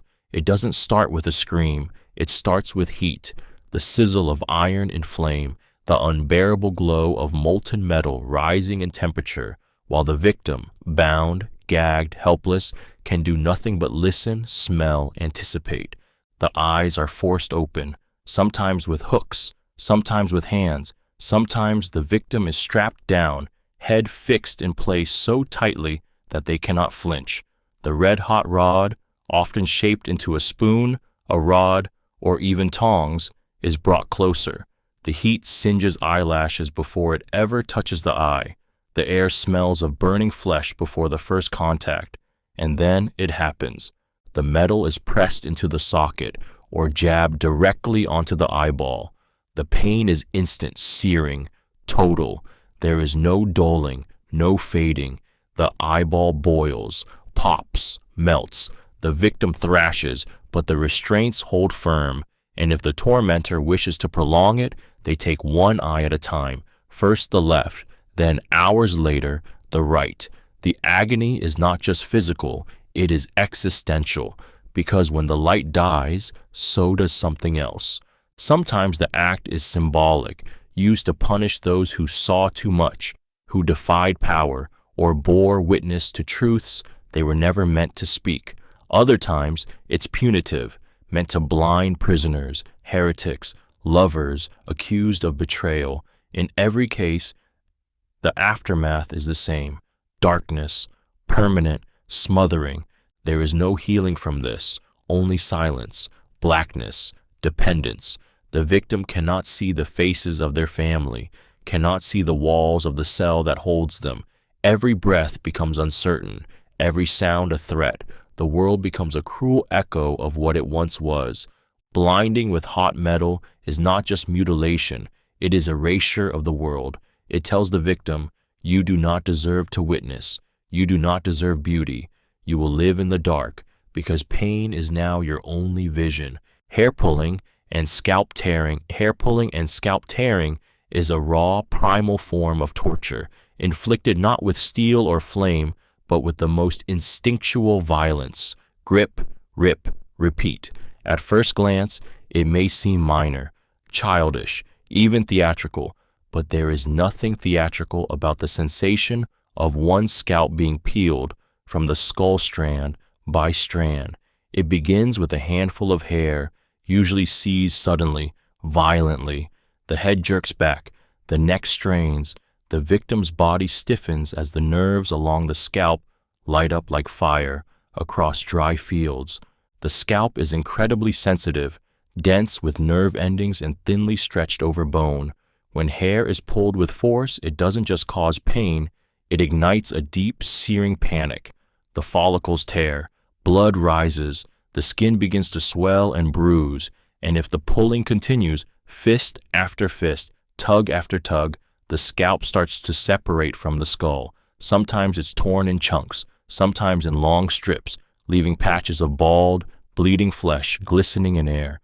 Torturers often yank the head repeatedly, slamming it into walls or pulling the victim to the floor. Each pull becomes a whip, a punishment, a message. The victim screams, not just from pain, but from the sensation of being unraveled. In extreme cases, knives or hooks are used in tandem to peel the scalp deliberately, a slow, excruciating process that draws blood like rain and leaves the skull exposed. The horror isn't just the pain, it's the violation of identity. Hair is deeply personal, cultural, symbolic. To have it torn away is to be shamed, dehumanized, to be left with a blood-slicked scalp that once held beauty, belonging, and pride. And even after healing, the scars remain, bald patches, nerve damage, skin that never feels quite right again. Hair pulling and scalp tearing don't require tools, just hands, just intent. And in those moments, the victim realizes something inside them is being ripped out with every strand, not just hair, but control, safety, and the right to be untouched. Nose slitting. Nose slitting is a brutal act of disfigurement, a punishment meant not to kill, but to destroy the face, the dignity, and the place a person holds in society. The victim is restrained, often kneeling, forced to look up at the one holding the blade. There is no mercy in the preparation, no illusion of anesthesia, just the flash of steel and the sickening promise of what's about to be taken. The knife is drawn down the bridge of the nose or across the nostrils, sometimes through one side, sometimes both. In some cases, the entire nose is sliced off, clean or ragged, depending on the blade. The cartilage doesn't break easily. It resists, then it tears with a wet cracking sound that silences even the boldest screams. Blood gushes instantly, pouring down the lips into the mouth, choking the victim with the taste of metal and fear. The pain is explosive, but the worst part isn't just the pain, it's the loss. The nose is central to the face, to identity, to how we recognize ourselves and are recognized by others, and in a single motion that is stripped away forever. Historically, nose slitting was used as punishment for adultery, defiance, theft, rebellion. It was especially inflicted on women, meant to brand them as unfaithful or unworthy, but it was used on men too, to shame, to weaken, to make them grotesque in the eyes of others. There was no hiding it, no way to mask it. Victims were forced to live with the mutilation, to walk through streets with their wound exposed. Children stared. Strangers turned away. The message was clear. You are not whole. You are not welcome. Even if the wound healed, it didn't fade. Breathing became difficult. Infection set in. Some tried to cover the cavity with cloth or prosthetics. Others never showed their face again. Nose slitting is the theft of humanity by inches. A cut that doesn't kill the body, but kills the mirror, the identity, the very sense of belonging. Because once your face is turned into a scar, the world never sees you the same again, and neither do you. The stocks were torture hidden beneath the disguise of punishment, a wooden frame built to bind and expose, locking the victim's ankles, wrists, or neck in place, rendering them motionless, vulnerable, and on full display. At first glance, they might seem quaint, almost theatrical, a relic of medieval justice. But for the person inside them, the experience was anything but quaint. It was humiliation as torment, stillness as suffering. Once secured in the stocks, the victim could not stand or sit comfortably. Their limbs would cramp, blood flow would slow, the back would spasm. The longer they remained immobilized, the more the body screamed. Not with sharp pain, but with the grinding agony of forced posture and complete helplessness. Hours turned into torture. Days became devastation. Some victims lost circulation in their legs. Others passed out from exhaustion, only to be jolted back by cold, mockery, or worse. The torment, however, wasn't limited to the physical. The true cruelty of the stocks was public. The victim was placed in a square, on a platform, outside a church, anywhere people gathered. And then the degradation began. Passers-by hurled insults, spit, threw rotting food, animal waste, sharp stones. Children laughed, elders judged, no one helped. That was the rule. You were meant to suffer. You were meant to be seen. The more hated the accused, the worse it became. Women accused of promiscuity were stripped. Blasphemers were gagged with rags, soaked in filth. Thieves were left with signs hung around their necks, branding them in words long before iron ever touched their skin. And for those locked in the stocks overnight, the world turned colder. Rats crawled, insects bit. The night was filled with fear and shame. You could not scratch your nose, cover your eyes, shield yourself from rain or cold or cruelty. You simply endured, alone. The stocks didn't need blades. Their weapon was exposure. Their message was simple. We can bind you, we can mock you, and the world will watch. And long after the wood is unlatched, the memory of those eyes, those laughs, that helplessness never leaves. Bamboo torture. Bamboo torture is a method that uses nature itself as the instrument of agony, a slow, patient cruelty where pain doesn't strike like a blade, but creeps like a growing root. Victims are tied down, usually flat on their backs, motionless, completely exposed above freshly planted bamboo shoots. Their arms, their legs, their spine, positioned precisely over the young green stalks. And then, nothing happens. Not right away. That's what makes it horrifying. It doesn't begin with violence. It begins with waiting. Bamboo is one of the fastest growing plants in the world, capable of sprouting inches in a single day. But when the body is held still, and when the shoot grows toward it, upward, unstoppable, it becomes a weapon. The tip, thin and sharp like a dagger, pushes into the skin, not like a stab, but like a slow, steady pressure. The skin reddens, then breaks. The bamboo doesn't stop. It grows through flesh, through muscle, through organ, through bone. The victim feels every stage, the itching as it begins, the sting when it pierces, the throbbing, splitting agony as it widens its path through the body, alive, vibrant, green. The torture is relentless, not because of sudden violence, but because of unstoppable inevitability. There is no way to fight it. You can't scream it away, can't reason with it. It's not a torturer's hand. It's time. It's nature. It's life used to create death. In some versions, sharpened bamboo stalks are pre-cut and used immediately, forced into the body like spears. But the slow growth method is the true nightmare. Victims would sometimes last for days, their minds unraveling as they were impaled alive, silently, by a plant. Bamboo torture doesn't just pierce the body, it pierces the idea of safety, of stillness, of nature as harmless. It teaches one thing with terrifying clarity. Given enough time, even something gentle can become lethal. Even the earth can decide to hurt you. And once it does, nothing can stop it. Gagging with objects. Gagging with objects is a method of torture that doesn't aim to wound the body directly. It aims to erase the voice, to turn breath into panic and silence into suffering. The victim is restrained, mouth pried open or forced shut with straps, cords, or iron frames. Then the object is chosen, not for comfort, not for function, but for degradation, for control, for pain. Rags soaked in urine or filth, pieces of wood, leather, or stone.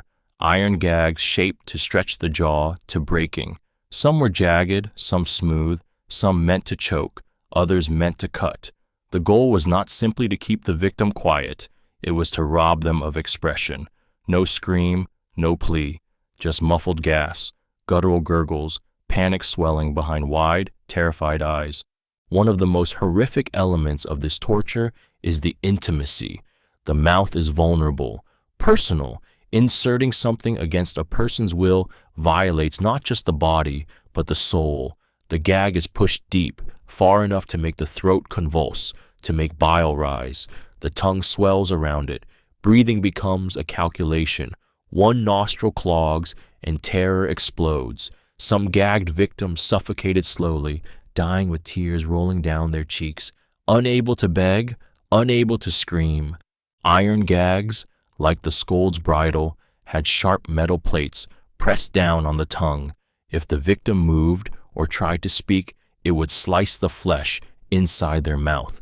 Others were locked in place for hours, even days, turning saliva into a choking hazard and the face into a swollen, bruised portrait of agony. This method was often used on women, on those who spoke out, on prisoners mid-interrogation, not just to shut them up, but to punish them for speaking at all.